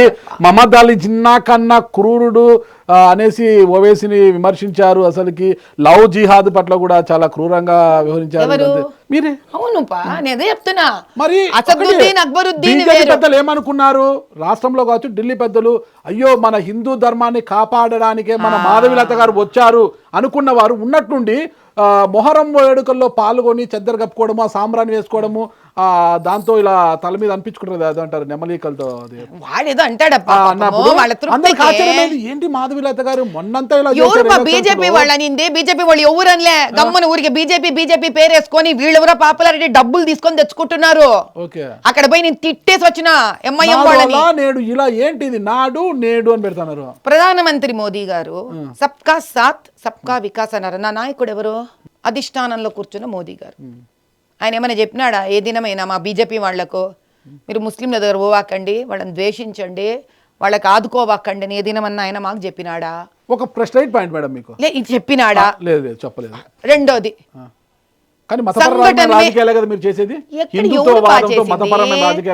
హిందుత్వవాదం. మళ్ళీ చక్కటి ప్రశ్నిస్తున్నారు మీరు. హిందుత్వవాదం అంటే ప్రతి భారతీయ నాగరికుణ్ణి ధర్మము న్యాయము అందింప చెయ్యాలి, ధర్మము కులము మతము చూడకుండా అనేదే హిందూ ధర్మము. Okay okay madam. ఇప్పుడు వదలని పండ్లు కొరికారంటే పట్టపట్టన పండ్లు ఇరిగిపోతాయేమో అనుకున్నాను. అవి ఎందుకు ఇరుగుతాయి? అవంతా అట్లా ఇరిగే పండ్లు నాకు తెలియదు మీరు, కానీ ఆ పండ్లు ఇరిగిపోతాయని భయం అయింది నాకు. ఓవైసీని వదలను అన్నట్టే ఆ శివంగి లాగానే చిరెత్తారు. కానీ అదే ఓవైసీ ఢిల్లీలో బీజేపీ పెద్దలతో బాగానే ఉంటారు కదా. మీరేమో బీహార్లో పొత్తులు పెట్టుకుంటారు, ఢిల్లీలో పొత్తులు పెట్టుకుంటారు, అక్కడ ఓటు బ్యాంకును చీల్చడానికి ప్రయత్నాలు చేస్తారు. ఇక్కడేమో మీరు కుస్తీ, ఢిల్లీలో ఏమో దోస్తీ. బాగుంది, ఇక్కడ కుస్తీ అక్కడ దోస్తీ. బాగుందప్ప నాగరాజు. అది చాలా బాగుంది. అయితే ఈ కుస్తీలు దోస్తీలు మీ బోటి జర్నలిస్టులు ఓ పుకార్ బుట్టిచ్చినారు కానీ సింపుల్ ఒకటే ముక్క చెప్తా నేను. వాళ్ళకి కనుక దోస్తీ ఉంటే నన్ను కుస్తీకి బరిలో దింపరు. ఎందుకంటే బీహార్లో లేదా ఢిల్లీలో లేదా లేదు అంటున్నారా, ఉంది అంటున్నారా? లేదా అంటున్నా. లేదు లేదు లేదు ఏది పేపర్ మీద పట్టుకురాప్ప. నువ్వు ఏదైనా చూడు మాధవిలత ఒక్కటి గుర్తు పెట్టుకోసాను. నాకంటూ ఒక వ్యక్తిత్వం ఉంది. నాకంటూ ఒక వ్యక్తిత్వం ఉంది. కామెంట్స్ లో తెలియజేయండి మాధవిలత గారు. నాకంటూ ఒక వ్యక్తిత్వం ఉంది. నేను పుట్టినప్పటి నుంచి రాజకీయ నాయకురాల్ని కాదు. ఉమ్. నాదంటూ ఒక వ్యక్తిత్వం పూర్తి తయారైన నాడు ఓకే. 50 ఏళ్ల వయసులో రాజకీయంలోకి వచ్చాను నేను. ఏదైనా నాతో చెప్పాలి అంటే పేపర్ మీద ప్రూఫ్ పట్టుకురావాలా.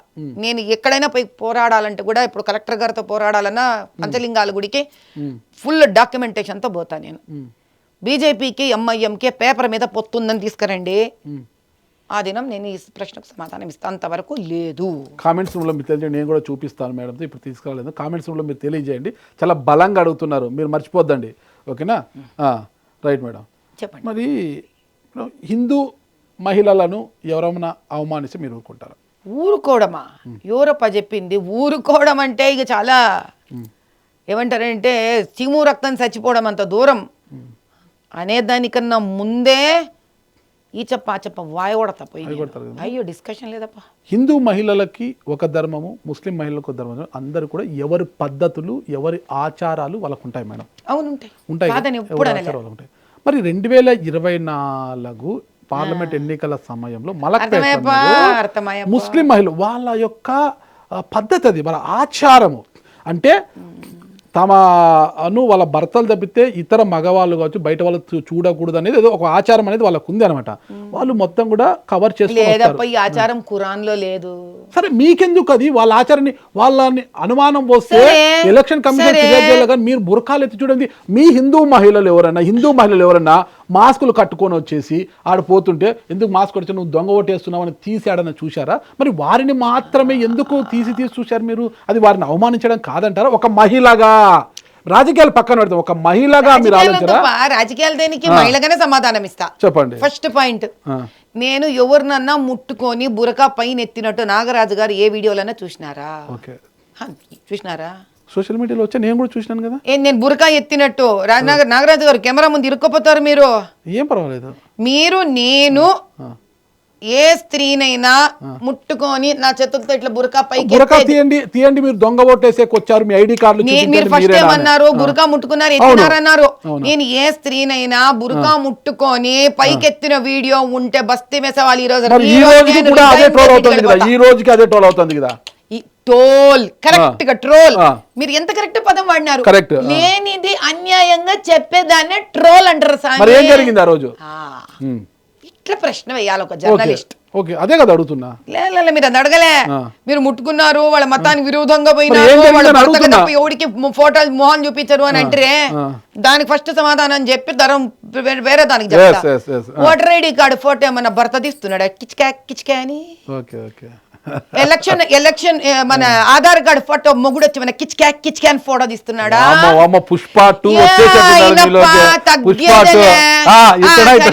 రెండు ఒక్కర్లే మాకు. స్వామి ఇమిగ్రేషన్ దుబాయ్ పోతుంటే ఇమిగ్రేషన్ ఆఫీసరు ఆ తర్వాత పాస్పోర్ట్ వెరిఫికేషన్ కి ఎవడొచ్చి కిచ్కా ఫోటో తీస్తున్నాడు.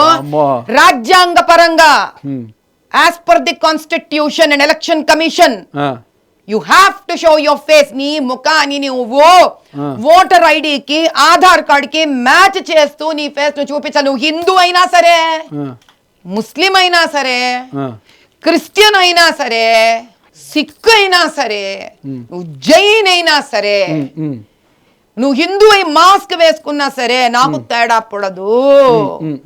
నీ ముఖాన్ని నువ్వు ఎవరో నీ బదులు ఇంకెవడో వచ్చేస్తాడయ్యా, రోహింగ్యా వచ్చేస్తాడయ్యా, పాకిస్తానీ వాడు వచ్చేస్తాడయ్యా, హమాస్ వాడు వచ్చి వేస్తాడయ్యా బుర్కా వెనుక. ఇక నీ భారతదేశానికి, భారత రాజ్యాంగానికి, భారత ఎలక్షన్ కమిషన్ కి ఒక విలువ లేదా? నీ మతము మత పరం వరకు కరెక్ట్, నీ మతము మత పరంగా కరెక్ట్. నేను అక్కడంతా నిన్ను ఆపడం లేదే. మరి మీరు చూడలేదు మల్లకపేట పోలీస్ స్టేషన్ లో IPC section 171C 186 505 read with 1 and C representation of the people act section 132 కింద మీకు ఎఫ్ఐఆర్ ఎప్పుడు వేసినారు చూడండి. నేను డేట్ తీసుకోలేదు. ఎలక్షన్ తర్వాత తమాషా ఏం తెలుసా? ఎలక్షన్ తర్వాత ఏమన్నా వాళ్ళ మొహం వెంటనే అర్ధ గంటలో వచ్చేసింది. అర్ధ గంటలో నోట్లో బూతులు రాకూడదు వాళ్ళు చెప్పినారులేండి. ఆడేమో వాడి మేనల్లుడేమో రోడ్డు మీద అసదుద్దీన్ మేనల్లుడు వాడు ఎలక్షన్ రోజున మంచి మర్యాద లేకుండా, స్త్రీ అని లేకుండా నా పని నేను చేసుకుంటూ పోతే వాడు అమ్మనా బూతులు తిడతాడు. దాని గురించి ఏ హిందువు కూడా అసదుద్దీన్ ఇట్లా కూర్చోబెట్టి ఏం రాని మేనల్లుడు మంచి మర్యాద లేకుండా ఒక స్త్రీని అమ్మనా బూతులు తిట్టినాడే అని మన వాళ్ళు ఎవరు ఇంటర్వ్యూ చేసి అడగరే. నాకు ఒక చిన్న డౌట్ ఉంది, వినండి సార్, బ్రాహ్మణులు చాలా సౌమ్యంగా ఉంటారు, ఏంటి మేడం మీరు బ్రాహ్మణురాలే ఉండి ఇంత అయ్యా నాకు ఒకటి అర్థం కాదప్ప. బ్రాహ్మణులు కనుక అందరి కోసం కొట్లాడితేనేమో ఏమ్మా బ్రాహ్మణులు సౌమ్యంగా ఉండాలంటారు, మళ్ళీ ఇదే బ్రాహ్మణుల్ని పట్టుకొని మీరు అన్యాయాలు చేసినారు, అత్యాచారాలు చేసినారు, బడుగు వర్గ వాళ్ళని హింసించినారు, వీళ్ళ ఇళ్లలో భోజనాలు చేయలేదు అంటారు. మేము భోజనాలు చేసినా తిప్పలే, భోజనాలు చెయ్యకున్నా తిప్పలే, మేము ఎస్సీల కోసం ఎస్టీల కోసం పోరాడినా తిప్పలే, పోరాడకున్నా తిప్పలే. మేము శాంతంగా ఇళ్లలో కూర్చుంటే వీళ్ళు ఏం చేయరు, వీళ్ళు ఎంతో మందిని అన్యాయం చేస్తారంటారు. బయటకు వచ్చి 10 మంది కోసం న్యాయం కోసం పోరాడితే బ్రాహ్మణులు మెత్తగుండాలే విరగిడ మాట్లాడుతున్నారు అంటారు. సమస్య ఎవరితో అప్ప మీకు? న్యాయంతోనా, ధర్మంతోనా, బ్రాహ్మణులతోనా?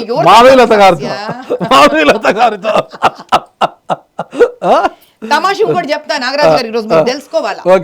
ఏమంటే ఏ స్త్రీని అయితే ముట్టుకోకుండానే, ఆమెని టచ్ చేయకుండానే ఆమె ఓటర్ ఐడి నాకు తేడా కనిపించా. ఎందుకని అడగండి ఈరోజు మీరు. ఎందుకు వచ్చిందా అనుమానం? నేను చాలా విశదీకరంగా అంటే ఏంటంటే ఇన్ డీటెయిల్డ్ ఓటర్ ఐడీలలో జరుగుతున్న గఫలాల మీద చాలా కాలంగా హోంవర్క్ చేస్తాను. ఆ హోంవర్క్ లో వీళ్ళు ఎక్కడెక్కడ నుంచి ఏ ఏ రకంగా అంటే మన తెలంగాణ ప్రాంతం హైదరాబాద్ ప్రాంతంకి కాకున్నా కూడా రకరకాల ప్రాంతాల నుంచి వీళ్ళు ఒక రోజు ముందే వచ్చేసి అక్కడ మస్జిదులలో స్కూళ్లలో వాళ్ళు ఉండి ఆ రోజు రాత్రి మరుసటి రోజు వెళ్ళి వీళ్ళు ఓట్లు వేయడం జరుగుతోంది. ఒక పద్ధతి. రెండో పద్ధతి, ఇండ్లు ఉండవు వీళ్ళవి, మున్సిపల్ కార్పొరేషన్ లో దొంగ ఇండ్ల నంబర్లు వేసుకొని ఆ ఇండ్ల పేర్ల మీద వీళ్ళు ఓట్లు వేయించుకొని చాలా మట్టుకు స్త్రీలు, ఎక్కడైతే హిందువులు కూడా వచ్చి ఓట్లు వేస్తారో అక్కడ స్త్రీల సంఖ్యను, ఎక్కడైతే పూర్తి ముస్లింలు ఉండే ప్రాంతం ఉంటుందో అక్కడ మగవాళ్ల పేర్లను వాడుకోవడం జరిగింది. ఇంకో విషయం, చాలా కాలం అయిపోయినా నేను మళ్ళీ ప్రజలకు మీ ద్వారా చెప్పాలి ఆ విషయం. మన ఎలక్షన్ కమిషన్ దాంట్లో మీకు ఒక సమస్య ఉంది అప్పట్లో, మరి ఇప్పుడు క్లియర్ చేశారు లేదా మళ్ళీ రీచెక్ చేస్తాను. మీరు చంద్రాయణ గుట్టలో మీ ఓటు ఉందనుకోండి, మీరు ఇది డూప్లికేట్ చేసి బహదూర్పురాలో ఇంకో ఓటు తయారు చేసుకోవచ్చు మీరు. ఇది ఓపెన్గా ఎలక్షన్ కమిషన్తో సహా ప్రజలకు సహా నేను ఎలక్షన్స్ టైంలో నేను దీన్ని ప్లే చేసి టీవీలలో చూపించిన, వీడియో తీసి పంపించిన, చాలా బయటలు ఇచ్చిన. అంటే ఒక వ్యక్తికి 7 కాన్స్టిట్యుయెన్సీస్లో 7 కాన్స్టిట్యుయెన్సీస్లో ఓట్లు ఉండొచ్చు. మరి ఓవైసీ గారు అక్రమంగా పూర్తి చేయని ఈ స్త్రీ ఎవరి పేరు మీద ఎఫ్ఐఆర్ బుక్ చేసినారో నాగరాజు గారు నేను ఆ డీటెయిల్ మీకు పంపిస్తాను. ఈ voter ID bogus voter ID, లేని మున్సిపల్ కార్పొరేషన్ జిహెచ్ఎంసీలో ఇల్లు లేకపోయినా ఇంటి అడ్రస్ ని తయారు చేసి ఈ ఓటు తయారయ్యింది అని 2 నెలల క్రితం నేను ఎలక్షన్ కమిషన్ కి సబ్మిట్ చేసిన ఓటర్ ఐడి మీద ఎఫ్ఐఆర్ ఇది. ఆ ఓటే బోగస్ ఓట్ అండి. నాకు డౌట్ వచ్చింది, ఎందుకంటే ఓటర్ ఐడిను ఆధార్లో ఫేస్ మ్యాచ్ కావట్లే నాకు సరిగ్గా అక్కడ. అది డౌట్ వచ్చే అమ్మ నీ ఫేస్ చూపించు అని అడిగినా నేను. అంటే ఎగ్జాక్ట్లీ ఏ పేరు మీద అయితే ఏ ఓటర్ ఐడి మీద అయితే నా మీద ఎఫ్ఐఆర్ దర్జు చేశారో అది బోగస్ ఓటు, నేను ప్రూఫ్ చేస్తా. దాని మీద స్టేట్ లో టెంపరీగా 1 నెల రోజులకి ఎలక్షన్ కమిషన్ కి ఉన్న అప్పటి ఐఏఎస్ ఆఫీసర్ మాకు ఏం సమాధానం రిప్లై ఇచ్చినాడు తెలుసా నా కంప్లైంట్ కి? ఎలక్షన్ కన్నా ముందు ఈ 45,000 ఇండ్లు 36,000 ఇండ్లు ఉన్నాయి, ఇండ్లకు మేము ఇప్పుడు ఏమీ చేయడం లేదు, ఎలక్షన్ అయిపోయినాక మేము వీటి మీద వర్క్ చేస్తామన్నారు. అందులో నుంచి నేను ప్రూఫ్ చేసిన బోగస్ ఓటు మీద వచ్చిన ఎఫ్ఐఆర్ ఇది. మరి కేంద్రంలో మీ పార్టీ ఉంది కదా, ఏమి యాక్షన్ తీసుకుంది? మరి మళ్ళీ మంచి ప్రశ్న. రాజ్యాంగ పరంగా మనందరం తెలుసుకోవాల్సింది ఒకటి ఉంది, ఇది కాంగ్రెస్ ప్రభుత్వం కాదు ఎట పడితే అట్ట వాడుకోవడానికి. ఎలక్షన్ కమిషన్ ఒకటి, ప్రెస్ ఒకటి, జస్టిస్ ఒకటి, సుప్రీంకోర్టు ఒకటి, ఇవి లెజిస్లేషన్ కి సంబంధించింది కాదు. అంటే వీళ్ళ అటానమస్ బాడీస్, దీంట్లో మనం పోయి జోక్యం కలిగించుకోరాదు. It's against the law of land. వాళ్ళని వాళ్ళ ప్రకారంగా మనం వెళ్ళి వినతి పత్రం ఇవ్వచ్చు. అప్పుడు ఓం ప్రకాష్ పాఠక్ గారు అని ఉన్నారు, ఆయన బీజేపీ తరపున దేశం అంతా కూడా బీజేపీ పార్టీ ఎలక్షన్ ఇన్ఛార్జ్. నేను ఆయనకు ఒక సెట్ పంపించాను, నడ్డా గారికి ఒక సెట్ పంపిస్తే నడ్డా గారు అన్నారమ్మా ఓం ప్రకాష్ పాఠక్ గారు చూసుకుంటున్నారు తల్లి, ఆయన వెళ్ళి రిప్రజెంట్ చేస్తారంట. పాప ఆయన వెళ్ళి సెంట్రల్ ఎలక్షన్ కమిషన్ రిప్రజెంట్ చేసుకున్నారు. నేను ఒక కొరియర్ కాపీ పంపించిన, ఇక్కడ స్టేట్కి ఒక కొరియర్ కాపీ పంపించిన. అయితే మనం సెంట్రల్ ఎలక్షన్ కమిషన్ని కూడా ఏమీ అనడానికి లేదు. ఎందుకు అని అంటే సెంట్రల్ ఎలక్షన్ కమిషన్ ఒక సిస్టమ్, ఒక బాడీ. 29 రాష్ట్రాలలో వాళ్ళు వెళ్ళి పనిచేయరు, అక్కడ ఎప్పుడు ఎలక్షన్ జరుగుతుందో అక్కడ రాష్ట్రంలో ఉన్న డిపార్ట్మెంట్స్ ఏవైతే ఇన్ఫ్రాస్ట్రక్చర్ ఉంటారో వాళ్ళు వీళ్ళ తరపున 2 నెలలు పనిచేస్తారు. 2 నెలల ముందు ఎవరు వాళ్ళు, 2 నెలల తర్వాత ఎవరు వాళ్ళు, ఎక్కడ వింటారు వాళ్ళు? మీకున్న ఆధారాలతో ఎలక్షన్ కమిషన్కి ఫిర్యాదు చేసి అక్కడ నుంచి వచ్చిన దాంతో పార్లమెంట్ నుంచి ఓవైసీని బర్తరఫ్ చేసే అవకాశం ఉండదంటారా? ప్రూవ్ చేయాలి కదా. ఇప్పుడు నేను కేసు వేసినా కదా కోర్టు, ఏదైనా పద్ధతి ప్రకారం పోవాలి కదండి. సింపుల్ ఒకటే మాట చెప్తున్నా, ఎలక్షన్ రోజున నేను బూత్ క్యాప్చరింగ్ రాత్రి 9ంటికి కూడా చూపించిన. మీరు కేసు వేశారు, ఓకే, మీ అధిష్టానము దీన్ని సీరియస్ గా తీసుకుందా? చేస్తున్నారు మరి మా వాళ్ళ ప్రయత్నాలు కూడా మా వాళ్ళు చేస్తూనే ఉన్నారు. ఇది 50 ఏళ్లగా కూరుకుపోయి నాటుకుపోయిన ఒక పద్ధతి వీళ్ళది. ఇది మన ఫ్యాక్షన్ సినిమా లాంటిది. ఇది రాత్రికి రాత్రి మారుతుందా అంటే మారదు. ఎందుకు మారదు అంటే, కానీ నా బోటి వాళ్ళు దీనికి పోరాటం చేస్తూనే ఉండాలి. ఎందుకు మారదు అంటే, అసదుద్దీన్ ఓవైసీ, అక్బరుద్దీన్ ఓవైసీ నోరెత్తితే వాళ్ళ సొంత వాళ్ళని కూడా నోరు మూయించి చంపించేసారు. ఇప్పుడు మహమ్మద్ పైల్వాన్ ఉన్నాడు, చాలా మంది మర్చిపోయి ఉంటారు, కానీ వాళ్ళ ముస్లింలకు తెలిసి ఈ విషయం. మొహమ్మద్ పైల్వాన్ ఒకప్పుడు అసదుద్దీన్కి మంచి రైట్ హ్యాండ్. అతని వ్యతిరేకంగా వెళ్ళాడు. ఎందుకు వెళ్ళాడు అనుకున్నారు? వక్బోర్డు భూములను బొందల గడ్డలతో సహితము ఆక్రమించుకొని అమ్ముకుంటున్నారు. తన పార్టీలోనూ లేడు, ఆయన కొడుకు జైలుకి వెళ్ళిపోయినాడు, ఎక్కడ కాకుండా అయిపోయింది ఆ కుటుంబం. మరి అలాంటి వారితో బక్క పలచని మాధవిలత గారు పోరాటం చేస్తారా? వాళ్ళు చావుగా భయపడి ఉంటారప్ప. నాకు చావు అంటే భయం లేదు. ఎందుకంటే మీకు భర్త పిల్లలు ఉన్నారు కదా, భర్త ఉన్నా నాకు పిల్లలు ఉన్నా చావు వాళ్ళకి ఇన్ఫర్మేషన్ ఇచ్చి ఇన్విటేషన్ కార్డు ఇచ్చి నా వరకు రాదు. ఏంపా, నాకు చావు ఏ రోజు రావాలో ఆ రోజు నాకు చావు. అది సాధారణ మరణం, ఒకరు ఎదురెడ్డి ఏ మరణమైనా కూడా, ఏ మరణమైనా, అది సాధారణ మరణమైనా అసాధారణ మరణమైనా, మరణము నేను కావాలంటే వచ్చేది కాదు, నేను వద్దంటే పోయేది కాదు. మరణం, నేను సనాతన ధర్మాన్ని నమ్ముతాను కాబట్టి మృత్యు అనేది, పుట్టుకనేది నా చేతుల్లో, ఈ తారీఖున ఈ ఇంట్లో ఇక్కడ పుట్టాలని నా చేతుల్లో ఎంత లేదు, ఈ తారీఖున ఇక్కడ నేను మరణించాలనేది కూడా నా చేతుల్లో లేదు. జో డర్ గయా ఓ మర్ గయా. నేను బతుకుండంగానే చచ్చిపోవాలనుకోవట్లేదు, భయం అనే ఒక పిరికితనంతో. రెండోది, చిన్నప్పటి నుంచి విపరీతమైన సనాతన ధర్మాన్ని నమ్మిన వ్యక్తిగా, ఇష్టపడిన వ్యక్తిగా, దేవుడన్నా దైవమన్నా హిందూ ధర్మమన్నా విపరీతంగా ఇష్టపడే నాకు తృప్తి అనేది బహుశా చాలా తొందరగానే వచ్చేసింది జీవితంలో. నేను చచ్చే ముందు హిందూ ధర్మానికి కానీ, దేశంలో ఉన్న శాంతి భద్రతలకు కానీ నేను ఏమి న్యాయం చెయ్యగలను? బడుగు వర్గం అనే నిజంగా ఆ బస్తీలలో బతుకుతున్న వాళ్ళకి నేనంటూ ఏమి సేవ, సహకారాలు చెయ్యగలను? సమాజ సేవ ద్వారా 25 ఏళ్ళు చేస్తూనే ఉన్నాను. కానీ ఎక్కడో రాజకీయం కానీ, రాజకీయ పరంగా ఉండే పవర్ కానీ సంపూర్ణ సమాజ సేవ చేయాలనే వాళ్ళని కూడా చెయ్యనియడం లేదు. ఎందుకు? అదొక పవర్ మాఫియా. అది ఆ దినం ఒకటే నిర్ణయించుకున్నాను, సరే 25 ఏళ్ళని సమాజ సేవ చేస్తున్నట్టే చచ్చిపోతాను ఒకరోజు. యహో జీవితం ఏ దినమన్నా పోయేదే, కానీ ఇట్లా కాదు, వీళ్ళకు న్యాయం జరగాలి అని అంటే తెగించి నా బోటిది రాజకీయంలోకి రావాల్సిందే. రాజకీయంలో నేను న్యాయంగా ధర్మంగా పోరాడాను కూడా. ఇప్పుడు ఎందుకు, నిన్న మల్కాజిగిరి పోయి అక్కడ పోరాడేసి వచ్చిన. నాయన, శ్మశాన వాటికను దారుణంగా కబ్జా కొట్టినారు, లోపలికి కూడా పోనీయడంలే పోలీసులు ఆడవాళ్ళను. ఆ పోరాటం చేస్తున్న స్త్రీ ఎవరు తెలిసిన అప్ప? ఒక సాధారణ బడిపంతురాలు. She's a teacher, school teacher. ఆవిడ నిన్ను చూస్తే నిజంగా ఆవిడకి పాదాభివందనం చేయాలనిపించింది. నేను ఎవరయ్యా, నేను ఏం పనికొస్తాను ఆయన? 53 రోజుల నుంచి ఆ అమ్మ ధర్నా చేస్తాను. ఎందుకని? For one reason.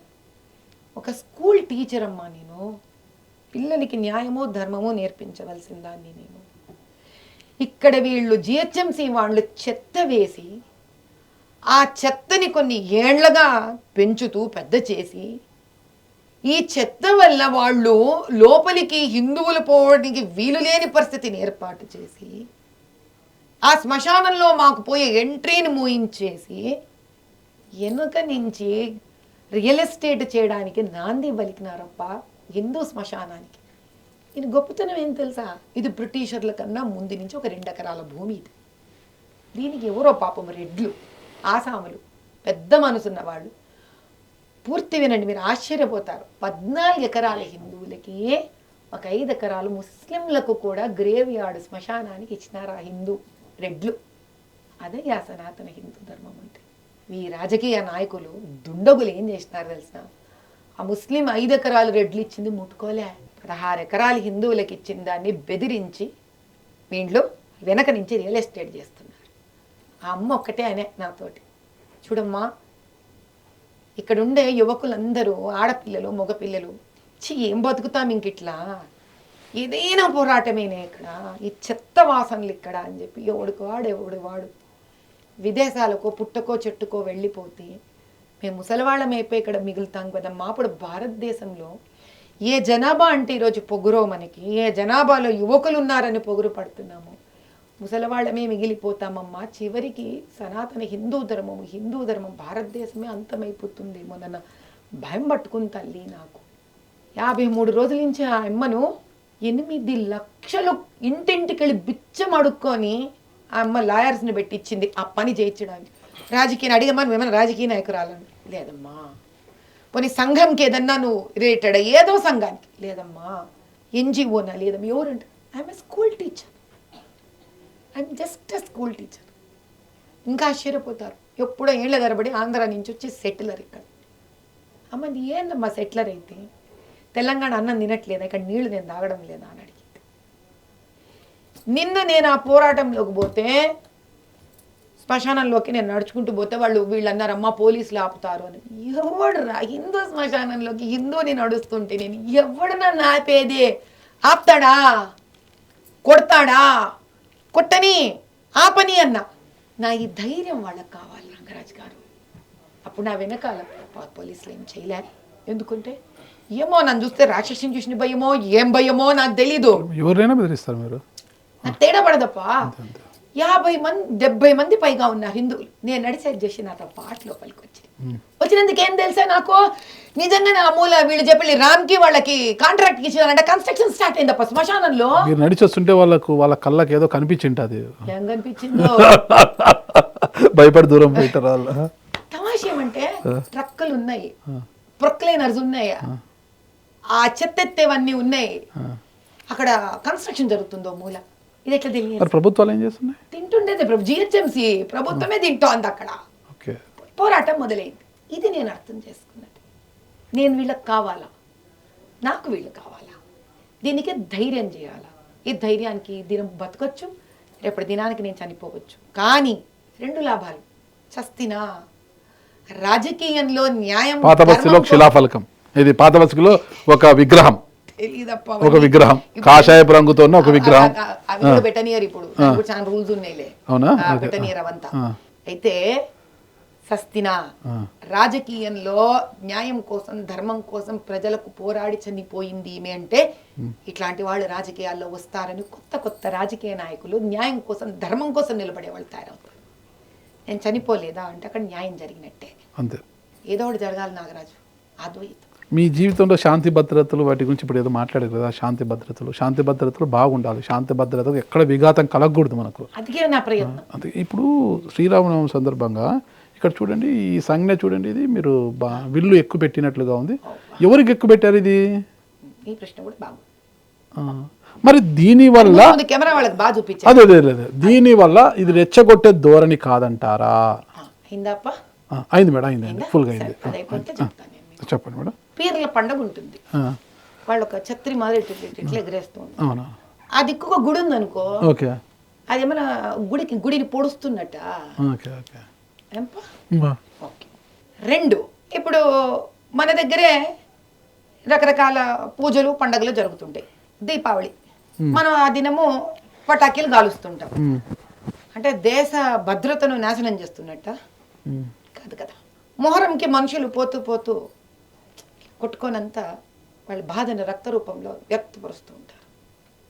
అంటే దేశమంతా అహింసని తీసుకొని పోతున్నట్టు.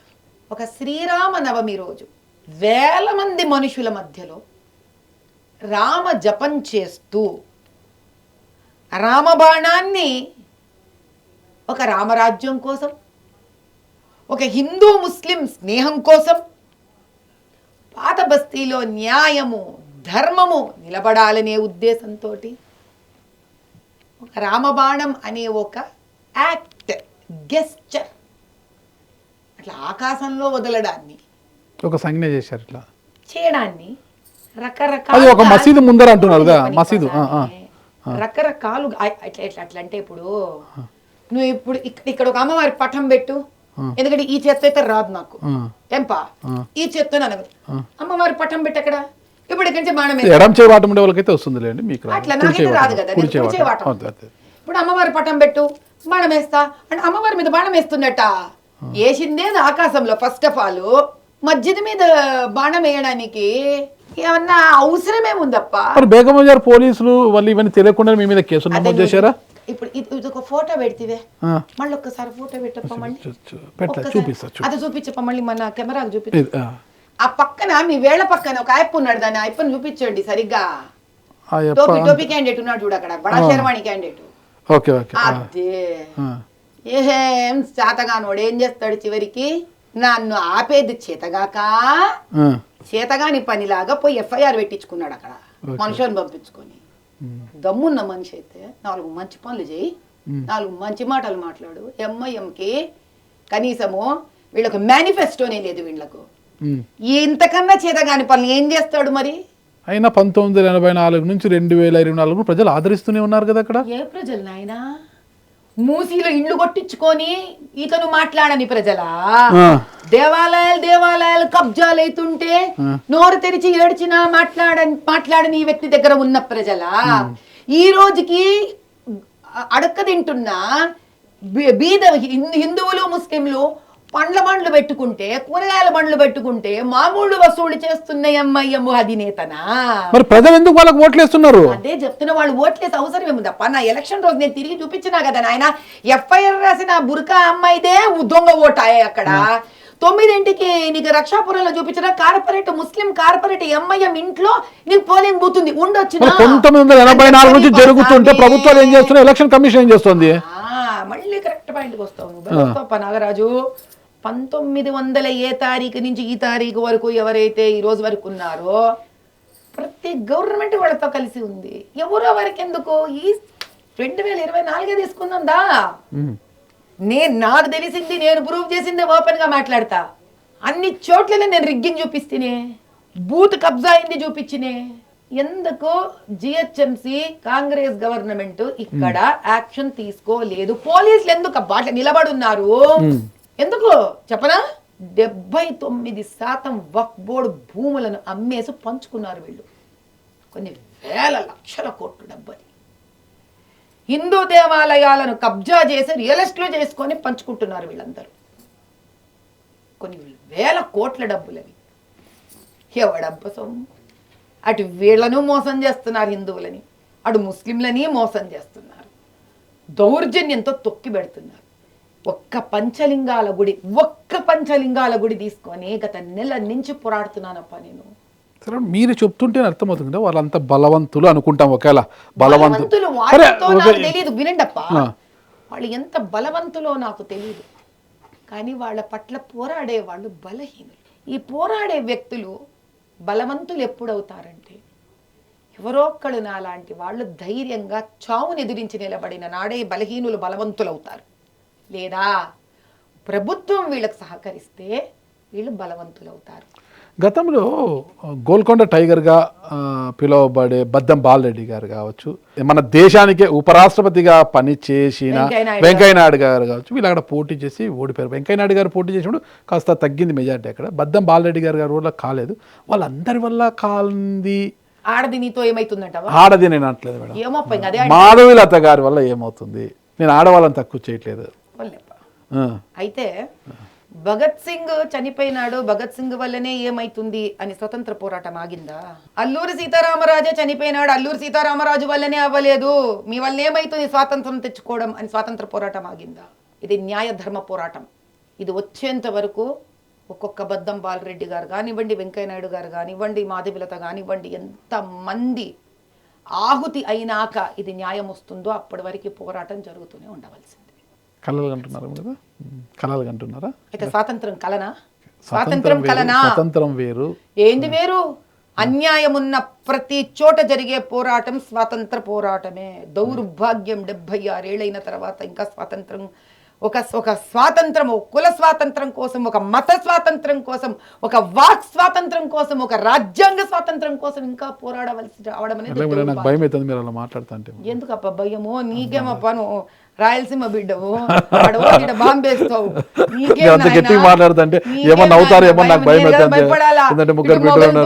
బ్రాహ్మలు ఆమెను ఇందాకే అంటివా, అమ్మ మీదమ్మా బ్రాహ్మలు మీరు మెత్తగా ఉండాలా అని భయం. నేను పడాలి మెత్తగా ఉండాలండి, మెత్తగా ఉంటారు కదా మీరే బిడ్డ శివంగిలాగా రెచ్చిపోతారు అని నేను మెత్తగా ఉండాలని నేను అనలేదు. అయ్యా అవసరమైతే పరశురాముడైనా అవ్వవలసిందే. ఎందుకయ్యా బ్రాహ్మణ కులము? న్యాయానికి ధర్మానికి నిలబడని ఈ బ్రాహ్మణ కులం ఎందుకు నాకు? అన్యాయంతో పక్క నిలబడి పోరాడని ఈ బ్రాహ్మణ కులం ఎందుకు నాకు? ఎస్టీల మీద ఇండ్లు ఇవ్వకుండా ఎప్పుడో ఇచ్చిన ఇండ్లు నెత్తి మీద పడి తలలు పగులుతున్న ఎస్టీలతో నిలబడి ఇండ్లు ఇప్పించని ఎందుకు ఈ బ్రాహ్మణ కులం నాకు? గవర్నమెంట్ స్కూళ్లలో రోజు కూలీలు చేసుకొని చదివించుకోవడానికి బిడ్డల్ని పంపించుకుంటే ఎందుకు పనికి రాకుండా ఉన్న గవర్నమెంట్ స్కూళ్ళని నడుపుతున్న అటువంటి గవర్నమెంట్ స్కూళ్ళ కోసం పోరాడకపోతే ఈ బతుకు ఎందుకు నాకు? ఎందుకయ్యా నేను బ్రాహ్మణుడిగా పుట్టాలా? నాకు ఒక కర్తవ్యం ఉంది, లోక కళ్యాణార్థం నాకు ఒక కర్తవ్యం ఉంది. స్త్రీనైనందుకు నా కర్తవ్యం పెరుగుతుంది, ఎందుకంటే పిల్లల తల్లిని కాబట్టి, మాతృత్వాన్ని అర్థం చేసుకుంటాను కాబట్టి, బ్రాహ్మణ స్త్రీని కాబట్టి, సనాతన హిందూ ధర్మం తెలుసు కాబట్టి శాంతియుతంగా అటు ముస్లింలు, క్రైస్తవులు, సిక్కులు, హిందువులు, జైన్లు అన్ని పరివారాలు న్యాయబద్ధంగా, ధర్మబద్ధంగా, రాజ్యాంగబద్ధంగా వాళ్ళకు అందవలసిన న్యాయాన్ని తీసుకొని వాళ్ళు శాంతంగా ఉండాలని కోరుకోవలసిన బాధ్యత నాకు ఉంది. శాంతం అంటున్నారు మేడం. జాతీయ మీడియాలు అంటే నేషనల్ మీడియాస్కి మీరు ఇంటర్వ్యూలు ఇచ్చిన ప్రతిసారి కూడా చాలా ఇంటర్వ్యూలలో ఇప్పటికీ అది బయట ఒక జరుగుతున్న వాదన అనుకోవచ్చు. ముస్లిం మహిళల యొక్క వేషధారణ గురించి కావచ్చు, వాళ్ళ వస్త్రధారణ గురించి కావచ్చు, మీరు రెచ్చగొట్టే విధంగానే వ్యాఖ్యలు ఉన్నాయి. అక్కడ ఓవైసీని రెచ్చగొట్టినట్లుగా మాట్లాడతారు. ముస్లిం మహిళల యొక్క వస్త్రధారణ గురించి కూడా రెచ్చగొట్టినట్లు మాట్లాడతారు. వస్త్రధారణ గురించి మీరు రెచ్చగొట్టినట్లు మాట్లాడతారు నేషనల్ మీడియాలో. నేను అదే అంటున్నా, బయట విమర్శలు ఉన్నాయి. విమర్శలకు ఏముంది నాయన? మీకు మాట చెప్పనా, నన్ను ఇష్టపడే ముస్లింలు ఈ రోజుకి ఉన్నారు కాబట్టే నన్ను మొహరంకి వాళ్ళు ఆహ్వానిస్తే నేను వెళ్ళాను. మనం వెళ్ళిపోతా అంటే వెళ్ళిపోలేము అట్లంతా. నన్ను ఇష్టపడే ముస్లింలు ఈ రోజుకి ఉన్నారు కాబట్టే వాళ్ళు నన్ను ఆహ్వానిస్తే నేను మొహరంకి వెళ్ళాను. నన్ను ఇష్టపడే హిందువులు, నన్ను గౌరవించే హిందువులు ఈ రోజుకి ఉన్నారు కాబట్టే అటు పంచలింగాల గుడికి వానరసేన రూపంలో కానివ్వండి, అటు మచ్చబొల్లారంలో మల్కాజిగిరిలో ఈటలన్న గారి ఆధ్వర్యంలో జరుగుతున్న శ్మశానంకున్న పని, హిందూ శ్మశాన వాటికను ఆక్రమిస్తున్న పనిలో హిందువులైనా కానివ్వండి, ఎవరికి వాళ్ళు నన్ను అమ్మా నీవు రావాలి అని ఇటు ముస్లింలు పిలిచారు, అటు హిందువులు పిలిచారు. కాబట్టి ఏదైతే కమెంట్లు వస్తున్నాయని మీరు చెప్తున్నారో, జాలి నాకెందుకు వేస్తుంది కమెంట్లు వేసేవాళ్ళ మీద? ఎందుకంటే ఒక స్వార్థం కోసం తృణప్రాయంగా, అంటే ఈరోజు ఉంటే రేపు ఉండని, ఎవడెవడో ఏమేమో వాడి రాజకీయ ప్రయోజనానికి డబ్బులు ఇస్తుంటే నన్ను ట్రోల్ చేయడం వల్ల నాకు నష్టం లేదయ్యా. ఎందుకు చెప్పనా, నేను ట్రోల్ అవుతా అని వీళ్ళు అనుకుంటున్నారు. సో వీళ్ళు ఏమనుకుంటున్నారు, ఈవెన్ ట్రోల్ చేస్తే హిందువులకి అందరికీ ద్వేషం వచ్చేస్తుంది, ఏమంటే రాజకీయంగా ఈమెకు పేరు పాడైపోతుంది, రేపు ఈమె ఎలక్షన్స్లో నిలబడితే ఈమెకు ఓట్లు పడవు, మేమందరం సేఫ్ అప్పుడు అనుకుంటున్నారు. ఇది వాళ్ళ ఉద్దేశం. నాకు టికెట్ ఇస్తే ఎంతయ్యా, నాకు టికెట్ ఇవ్వకపోతే ఎంత, నాకు పదవి ఇస్తే ఎంత, నాకు పదవి ఇవ్వకపోతే ఎంత? అయ్యా నాగరాజు, ఈ కెమెరా ముందు అమ్మవారి సాక్షిగా చెప్తున్నాను, ఈరోజు నేను ఆరాధించే పార్వతీ పరమేశ్వరుల సాక్షిగా చెప్తున్నాను, నాకు టికెట్ అక్కర్లేదా? అక్కర్లేదా టికెట్? మళ్ళీ అదే వచ్చిన స్వామి, యూట్యూబర్లు వాళ్ళ ఇష్టం నాయన. ఇప్పుడు మీరు వేసుకోండి, రేపు నేను ఏ రోజున హైదరాబాద్ శివంగి అంటున్నారు, వేసుకోవాలి స్వేచ్ఛప్ప. మీకు మీ మదిలో లేదా, మీ మస్తిష్కంలో లేదా ఆలోచన? ఒక్క నిమిషం. ఒక టికెట్ నాకు ఇవ్వాలా అనేది అటు స్టేట్ అటు సెంటర్, అది వాళ్ళ ఇష్టం. మీ మదిలో ఉందా లేదా? నా మనసులో ఎప్పుడు ఏ ఆలోచన లేదా? ఉండదప్ప. నాకు నేను చిన్నప్పటి నుంచి నా మనస్తత్వం ఈరోజు యావత్ ప్రజలు తెలుసుకోవాలా. తల్లిదండ్రుల ఆధ్వర్యంలో ఇంత శివంగి కూడా తల వంచుకొని తల్లిదండ్రుల ఆధ్వర్యంలో పెరిగాను. మా అమ్మ నాయన చెప్పింది చేసిన. వివాహానంతరం అదే విధంగా అటు అత్తగారింటి పంచన ఉన్నాను. ఈరోజు ఒక పార్టీలో నేను రిజిస్టర్ అయిన తర్వాత పార్టీ పెద్దల ఏం చెప్తే అది చేస్తాను. నిలబడమ్మా నిలబడతాను, క్యాంపెయినింగ్ చెయ్యమ్మా క్యాంపెయినింగ్ చేస్తాను, ఏది వద్దమ్మా అని కూడా ఒక సందేశం వస్తే చెయ్యను, మాట్లాడమ్మా మాట్లాడతాను, మాట్లాడొద్దమ్మా మాట్లాడద్దు. ఎందుకంటే ఒక పార్టీని మనం ఒప్పుకొని మనము పార్టీలో చేరిన తర్వాత దానికి ఒక పెద్దలు ఉంటారు, అది ఒక పరివారం. నాయన వాళ్ళ చెప్పిన మాట వినడం అనేది ఫస్ట్ లక్షణం ఉండాలి నాకు, అంతే తెలుసు నాకు. వాళ్ళు ఇస్తే పోటీ చేస్తారు, మీ ఆలోచన అయితే లేదు. అలా దేని మీద ఓల్డ్ సిటీ మీద కూడా లేదు నాకు, లేదు. దేని మీద పెట్టుకోనప్ప నేను ఎవరా పెట్టుకోవడం, నా ఆస్తే అదే. మరి బయట ఏదో అంటున్నారు, సనాతన ధర్మం పేరిట మాధవీలత గారు రాజకీయ డ్రామాలు ఆడుతున్నారు, హిందుత్వం అంటారు, బీబికా ఆలం ఆలయంలోకి వచ్చి ముస్లిం పద్ధతుల్లో పూజలు చేస్తారా, బీబికా ఆలం వీళ్ళని వెనక బొమ్మని చెప్పండి, దమ్ముంటే వెనక బొమ్మని చెప్పండి. ఎలక్షన్ లో నాకు టికెట్ ఇవ్వక ముందే రంజాన్ లో కూడా తిరిగినా నేను, వాళ్ళకి అన్నదానం చేసినా నేను, రంజాన్ జులూస్ లో అన్ని చేసినప్ప నేను. నేను భయపడేది ధర్మ నిరపేక్షత. ఒక చోట మనం ఎన్న మాట్లాడతాం. ఈరోజు నా ఇల్లు ఓపెన్ చెప్తున్నా, జూబ్లీస్ లో ఉంది, నేను సేఫ్. కానీ ఆ పాత బస్తీలో హిందువులు ముస్లింలు కలిసే కదా ఉంటారు. ఒక రాజకీయ నాయకురాలిగా నా బాధ్యత ఏమైనా వాళ్ళిద్దరి మధ్యలో స్నేహం పెంచడమా ద్వేషం పెంచడమా? స్నేహమే పెంచాలి, అదే కదా నేను చేస్తుండేది. వాళ్ళు శాంతంగా ఉండాలి కదా. నేను ఎంత తిరుగుతాను పోయి ఓల్డ్ సిటీలో, మళ్ళీ తిరిగి జూబ్లీస్కే కదా నేను వచ్చేది. కానీ వాళ్ళు పాపం అక్కడే కదప్పా ఉంటారు. వాళ్ళ మధ్యలో స్నేహం పెంచకపోతే ద్వేషాన్ని పెంచితే నాకు వచ్చే లాభం ఏమి? ఇంకెందుకు నేను రాజకీయ నాయకురాలుగా? నేను నా బాధ్యత చేస్తున్నాను. నేను వాళ్ళని ఎవరి నుంచి కాపాడుతున్నా? అటు హిందువులను కానీ ముస్లింలను కానీ దౌర్జన్యం చేసే వాళ్ళ నుంచి కాపాడుతున్నాను. వాళ్ళల్లో వాళ్ళని ఐకమత్యానికి ముందుకెళ్ళేటట్టు చేస్తున్నా. అమ్మా నేను నీకైనా తల్లినే. ఎందుకని? నాకు రాజ్యాంగబద్ధంగా నాకు ఒక ఎంపీ టికెట్ని ఒక అర్హత ప్రకారము ఒక పార్టీ ఇచ్చింది కాబట్టి నెక్స్ట్ ఎలక్షన్స్లో అదే పాత బస్తీలో ఒక ఎంపీ టికెట్ ఇంకెవరికైనా టికెట్ ఇచ్చేంత వరకు ఈ 5 ఏళ్ళు నా బాధ్యత మీరు చూస్తారు. మీకు 3,30,000 మంది ఓట్లు వేశారు కాబట్టి నేను చెప్పగలనా నాయన ధర్మబద్ధంగా ఇది కెమెరాలో చూసి నేను చెప్పగలనా ఎంతమంది హిందువులు ఎంతమంది ముస్లింలు వేసారు? నేను చెప్పగలనా? చెప్పలేను కదప్ప. అందరూ ఒక్క ముస్లిం వేసినా కూడా నేను వానికి పట్ల న్యాయం చేయాలని వద్దా? 100%. ఏంపా నన్ను నమ్ముకొని నేను గెలుస్తానేమో. ఎందుకంటే మొహరం పండుగ మీరు మొన్న వెళ్ళినప్పుడు మీ వెనకాల చాలా మంది ముస్లింస్ ఉన్నారు. నా భగవంతుడు నా పరమేశ్వరుడు నన్ను చూడడా? నా పరమేశ్వరుడు నన్ను చూడడం లేదా? న్యాయం కోసమే కదా నేను బయటకు వచ్చిండేది. ఎప్పటి వరకు? వచ్చే ఎలక్షన్స్ లో ఇంకెవరికైనా టికెట్ ఇచ్చేంత వరకు ఈ 5 ఏళ్ళు నా కర్తవ్యం. వాళ్ళకి టికెట్ ఇచ్చినా మీరు ఇదే విధంగా పోరాటం చేస్తారు. 5 వాళ్ళకి ఇంకెవరికైనా కొత్త వాళ్ళకి టికెట్ ఇచ్చినా కూడా ఇలాగే పోరాటం ఉంటుంది, ఆపేస్తారా? పూర్తి చేయని సార్. టికెట్ ఇచ్చిన తర్వాత ఒక సమాజ సేవికురాల్లాగా అప్పుడు నా పోరాటం, అమ్మా నా దగ్గర ఈ సమస్య ఉంది తల్లి, ఇది సమస్య ఉందంటే ముందు చెప్తా వాళ్ళకు. పోమ్మా ఒకసారి వాళ్ళకి చెప్పుకోండి. అప్పుడు సనాతన హిందూ ధర్మం ప్రకారం నేను కనుక నాకు ఎక్కడా టికెట్ ఇవ్వకపోతే, నాకు ఇంకా బీజేపీలో ఏ పోస్టు కానీ ఏది లేకపోతే నేను రెగ్యులర్గా చేసే సోషల్ వర్క్ చేసుకుంటూ పోతాను. సోషల్ వర్క్ నుంచి వచ్చిన సోషల్ వర్క్కి వెళ్ళిపోతాను.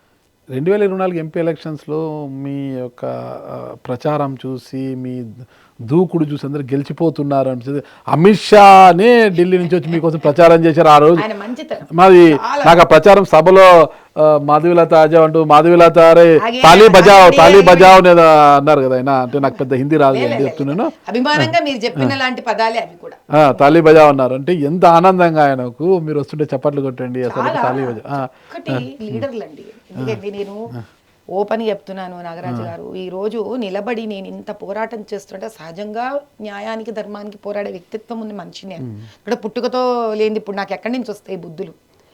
కానీ అటు అమిత్ షా గారిని కానీ మోదీజీ గారిని కానీ వీళ్ళందరినీ చూసినప్పుడు అంటే సనాతనంగా పాపం సంఘ్ కూడా పడుతున్న పోరాటం కానీ, మహారాష్ట్రకి వెళ్ళి చూసి ఆర్ఎస్ఎస్ ఏ రకంగా పోరాడుతుందో చూసింది, వీటన్నిటి చూసి నాకు రజాకార్లలో హిందువులు అంతమంది తలలు తెగ్గొట్టించుకుని ఆ స్త్రీలు కష్టపడింది, వీటన్నిటి పట్ల నాకు ఏమీ అర్థమైంది అని అంటే, నువ్వేం చేస్తున్నావమ్మా, నీ బాధ్యత ఏమి, ఎట చస్తావు నువ్వు పోరాడకపోతే. మరి ఒక బాధ్యతతో మీరు పోరాటం చేస్తారు. మీకోసం ఢిల్లీ నుంచి అమిత్ షానే వచ్చారు ఇక్కడికి.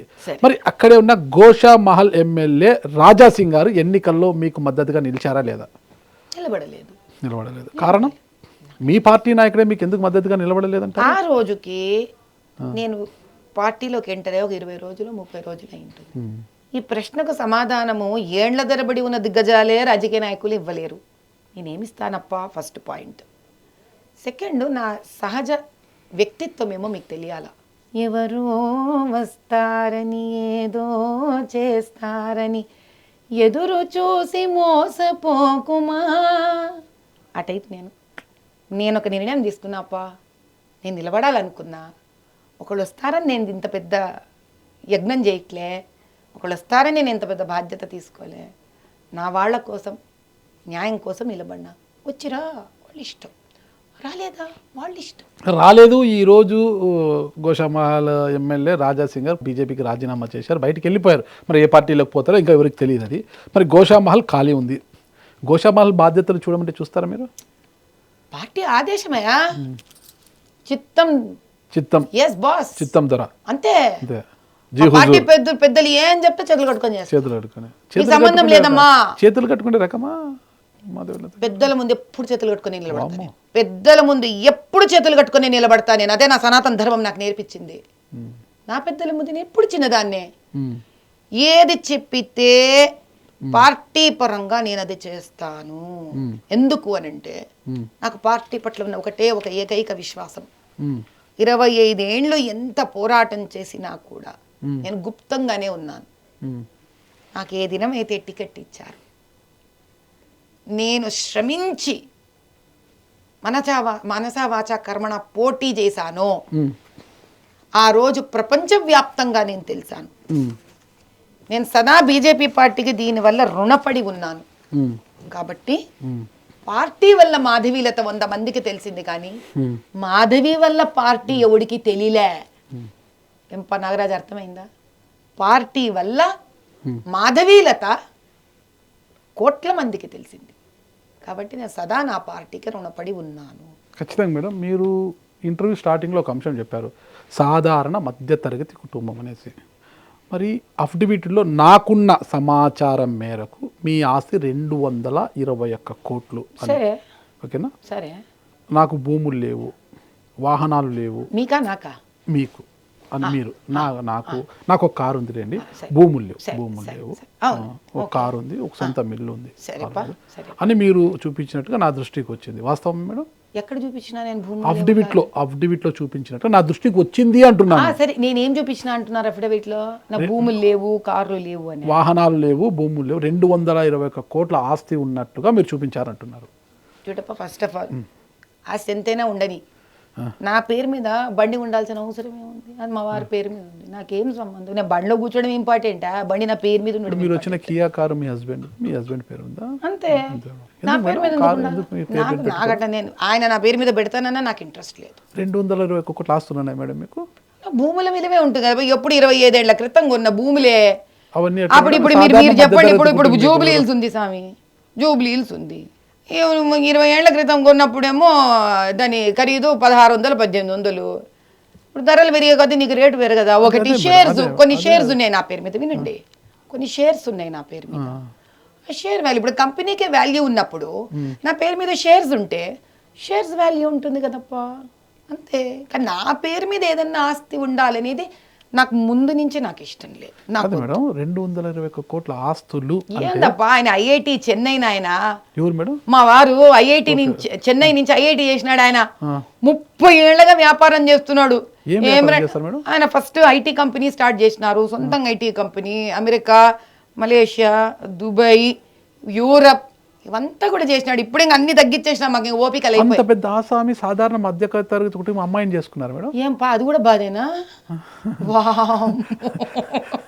ఎందుకంటే మీ నృత్య ప్రదర్శనలు చూసి మీ గాత్రాన్ని చూసి ఏమైనా చేసుకున్నారా ఎట్లా మేడం? చూడు నాయనా, ఇప్పుడు ప్రపంచమంతానే నన్ను ఇష్టపడి నాకు ఫ్యాన్ ఫాలోయింగ్ ఉంటే ఒక వ్యక్తి ఇటువంటి స్త్రీ నా భార్య అవ్వాలని ఫ్యాన్ అవ్వకూడదా తండ్రి? ఇప్పుడు మీరు ఈ కార్యక్రమాలు చేస్తుండడం వల్ల ఫ్యాన్స్ అయి ఉంటారు మేడం. ఇప్పుడు మీరు ఈ కార్యక్రమాలు చేస్తుంటారు, రాజకీయాల్లోకి వచ్చి మనకు ఎంఐఎంకి మాట్లాడుతున్నా, ఓవైసీకి వ్యతిరేక పోరాటం, పాత బస్తీలో ఒక శివంగి లాగా మీరు చేస్తున్న ప్రదర్శనలకు సంబంధించి మీకు ఫ్యాన్స్ అయినారు చాలా మంది. నేను కాదు అప్పట్లో ఆయన మీకు 2001లో వివాహం అయింది, నాకు తెలిసి 2001లో వివాహం అయింది మీకు.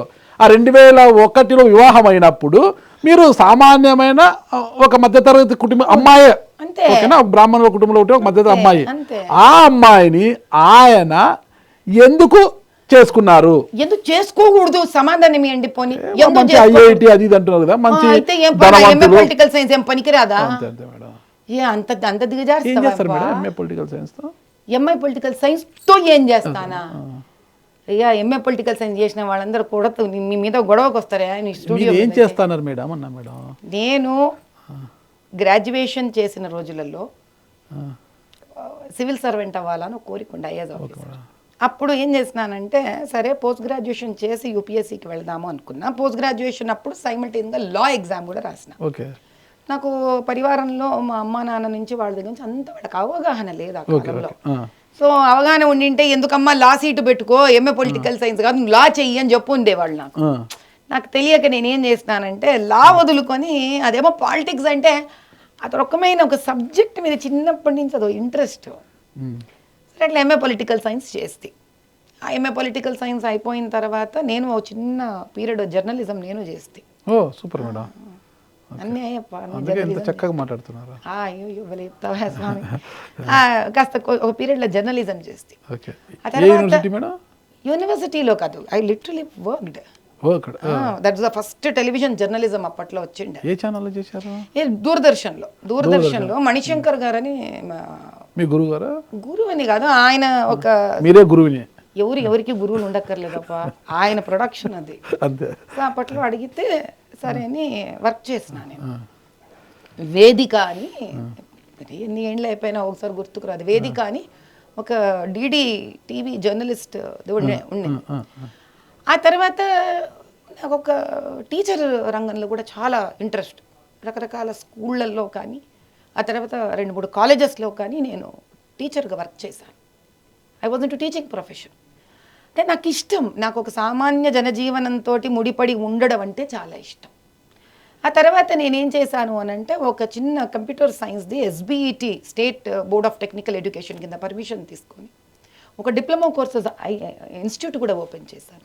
కానీ అప్పట్లో విపరీతంగా ట్రెండ్ ఉండింది, అప్పటి కాలంలోనే కొత్తగా వస్తూ ఉండింది ఇదంతా.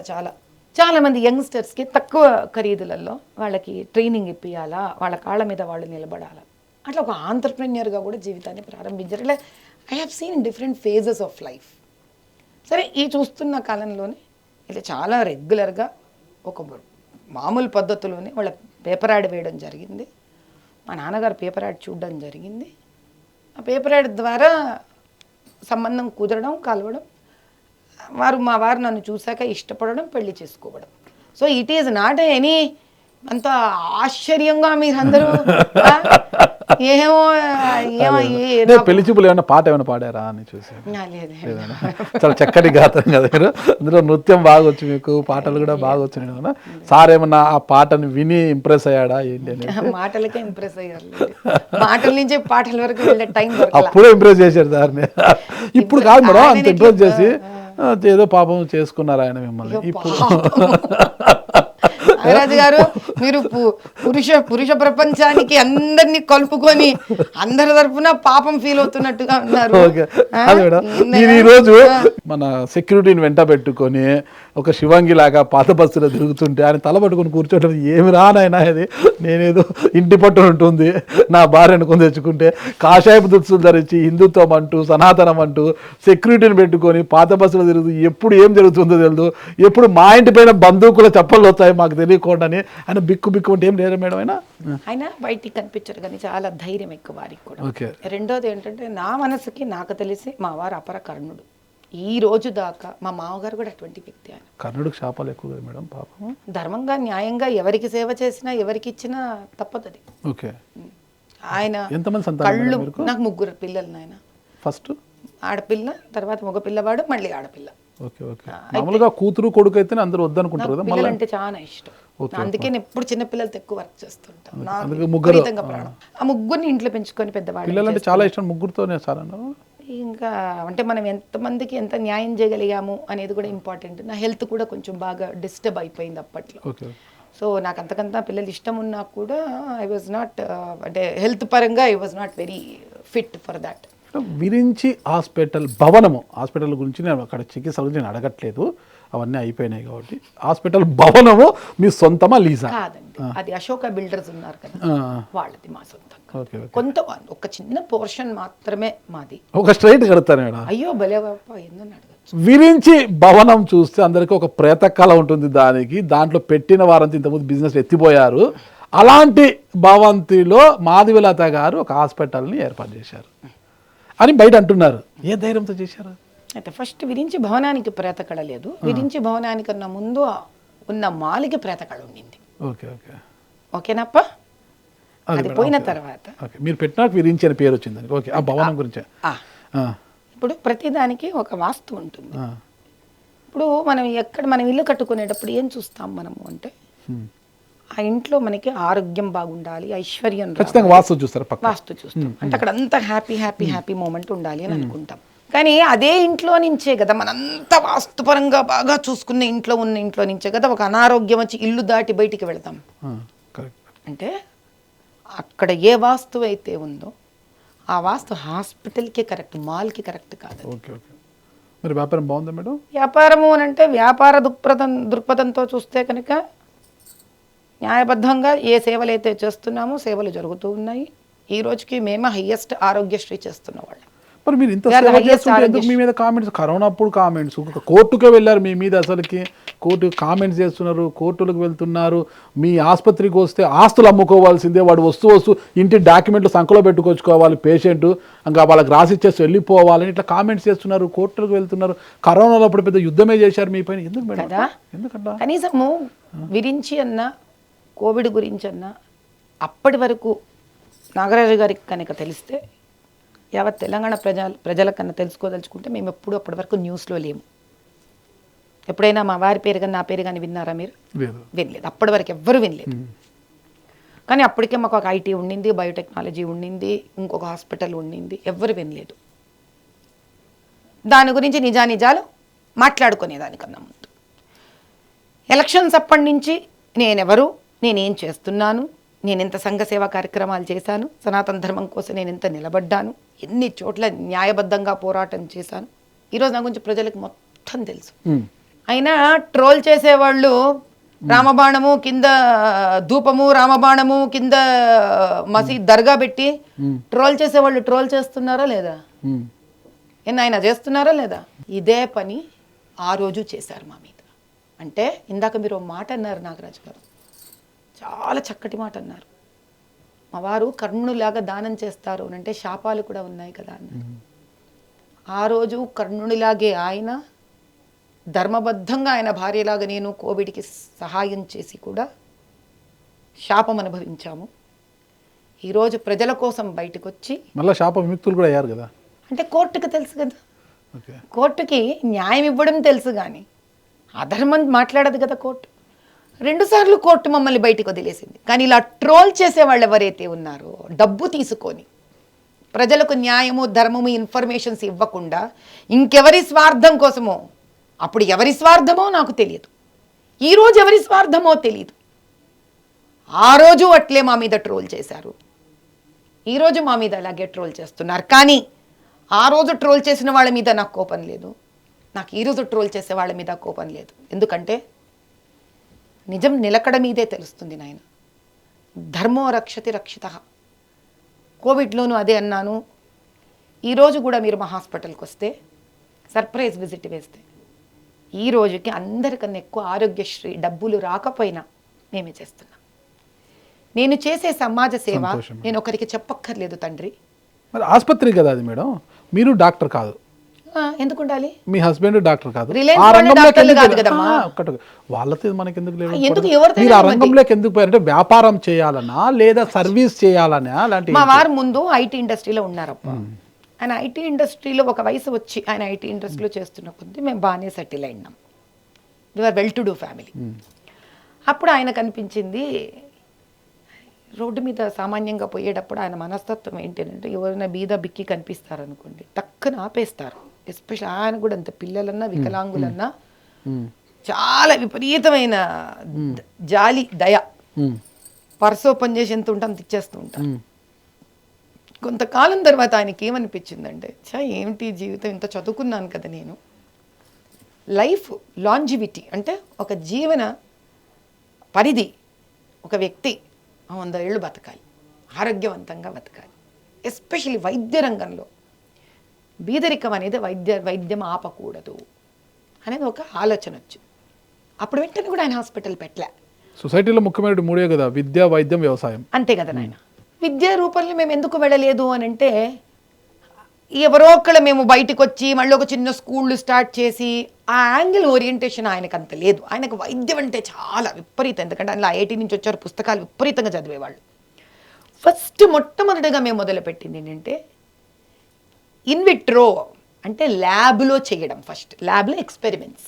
ఇప్పుడు ఓపెన్గా చెప్తున్నాను మీకు, చాలా ఖర్చు పెట్టి ఒక ల్యాబ్ పెట్టారు, ఆయన ఎస్టాబ్లిష్ చేశారు. చేసిన తర్వాత ఆయన ఏం తెలుసుకున్నారంటే, అబ్బే మనం ఎన్ని మాలిక్యూల్స్ తయారు చేసినా అంటే డ్రగ్ డిస్కవరీ ఎన్ని మనం మాలిక్యూల్స్ తయారు చేసినా కూడా ఇది మళ్ళీ మనం జంతువుల మీద ఎక్స్పెరిమెంట్ చేయాల్సిందే, ఆ తర్వాత హ్యూమన్ ట్రయల్స్ చేయాల్సిందే. ఇది చాలా పెద్దదని కొంచెం నిరుత్సాహపడ్డారు. కొంతకాలం జరిగింది. అప్పుడు ఏం చేశారంటే, కుదరదు, ఇంత తాపత్రయం ఉన్నప్పుడు నాకు నేను వైవో బయో స్టార్ట్ చేయాలని small animal house facility start చేశారు. We were the first largest animal house, small animal facility in India. 5 లక్షల స్క్వేర్ ఫీట్లో చేశాం మేము దాన్ని. మీరు వచ్చి చూడొచ్చు ఎప్పుడైనా ప్రజ్ఞాపూర్. అక్కడ సిఆర్ఓ ఫెసిలిటీ అంటాం దాన్ని. దాని తర్వాత జిఎల్పి అంటే ఇంటర్నేషనల్ స్టాండర్డ్స్తో చేశారు దాన్ని. ఆయన ఏం రాజీ పడలేదు, అక్కడ కూడా క్వాలిటీ ఆఫ్ వర్క్లు. అమెరికా నుంచి అక్కడి నుంచి ఇక్కడి నుంచి మాకు మాలిక్యూల్స్ వచ్చేవి. మేము చాలా బయలాజికల్ ఇంజనీరింగ్ చాలా వాళ్ళకి మేము ఎక్స్పెరిమెంట్స్ చేస్తాం. ఈ రోజుకి ఐఐటి చెన్నైతో సహా స్మాల్ యానిమల్ మేమే సప్లై చేస్తాం. అక్కడ చాలా కాలం ఎక్స్పెరిమెంట్స్ చేశాను. దాని తర్వాత క్లినికల్ ట్రయల్స్ చేయాలి, ప్రజలలోకి ఎక్కువ ఏండ్లు బతికే ఈ డ్రగ్స్ డిస్కవరీ అనేది ప్రజలలోకి వెళ్ళాలి. కాబట్టి మనకు ఒక చిన్న హాస్పిటల్ మనదే ఉండాలి, లేకపోతే కరెక్ట్గా జరగవు క్లినికల్ ట్రయల్స్, మోసం జరుగుతుంది అని మొట్టమొదటిసారిగా బర్కత్పురాలో బ్రిజిల్ కోన్ హాస్పిటల్ అనేది 2007-8లో ప్రారంభించడం జరిగింది. మేము అలా హెల్త్ ఇండస్ట్రీలో మా ప్రయాణం జరిగింది. డబ్బు గురించి అంటే ఏంటి మేడం? బ్రహ్మ సృష్టికర్త, అది ఆయనే. మా వివాహానికి ముందే ఉంది ఆ పేరు ఆయన పెట్టి. ఆసుపత్రి మీరు ఏదో దాన్ని రాజ్ దర్బార్ అనో రాజ్ మహల్ అనేదో అంటుంటారు అనేది విన్నాను. ఎవరంటారు? ఒక రాజ్ మహల్ అనేసి. నేను ప్రత్యేకించి కట్టడం, దాన్ని అలా కట్టడం ఎందుకు జరిగింది అని అంటే, ఇట్లా ఆరోగ్యం బాగుండకుండా అనారోగ్యంగా మానసికంగా బాధపడి ఎంటర్ అవుతాం. ఆ ఎంటర్ అవుతూనే పచ్చ కట్టన్లు, అదెంతో హాస్పిటల్ అంతా ఫెనాయిల్ వాసన, కలరా ఉండ్ల వాసన వస్తే ముందే ఏడుపుగా వస్తాం మనం అక్కడ. దాంతో ఇంకా బాధపడాలన్నా, అదే ఎంటర్ అవ్వంగానే అబ్బా ఇదో పిల్ల బాగుంది, రిసార్ట్ మాదిరి ఉందే, రోగం వస్తే వచ్చావు 2 రోజులు హ్యాపీగా ఉండిపోదాం అన్న ఒక మార్పు మానసికంగా పేషెంట్కి ఇస్తే వాళ్ళు హ్యాపీగా మానసికంగా కోలుకుంటారు కదా. మంచి ఆలోచన మేడం మీద.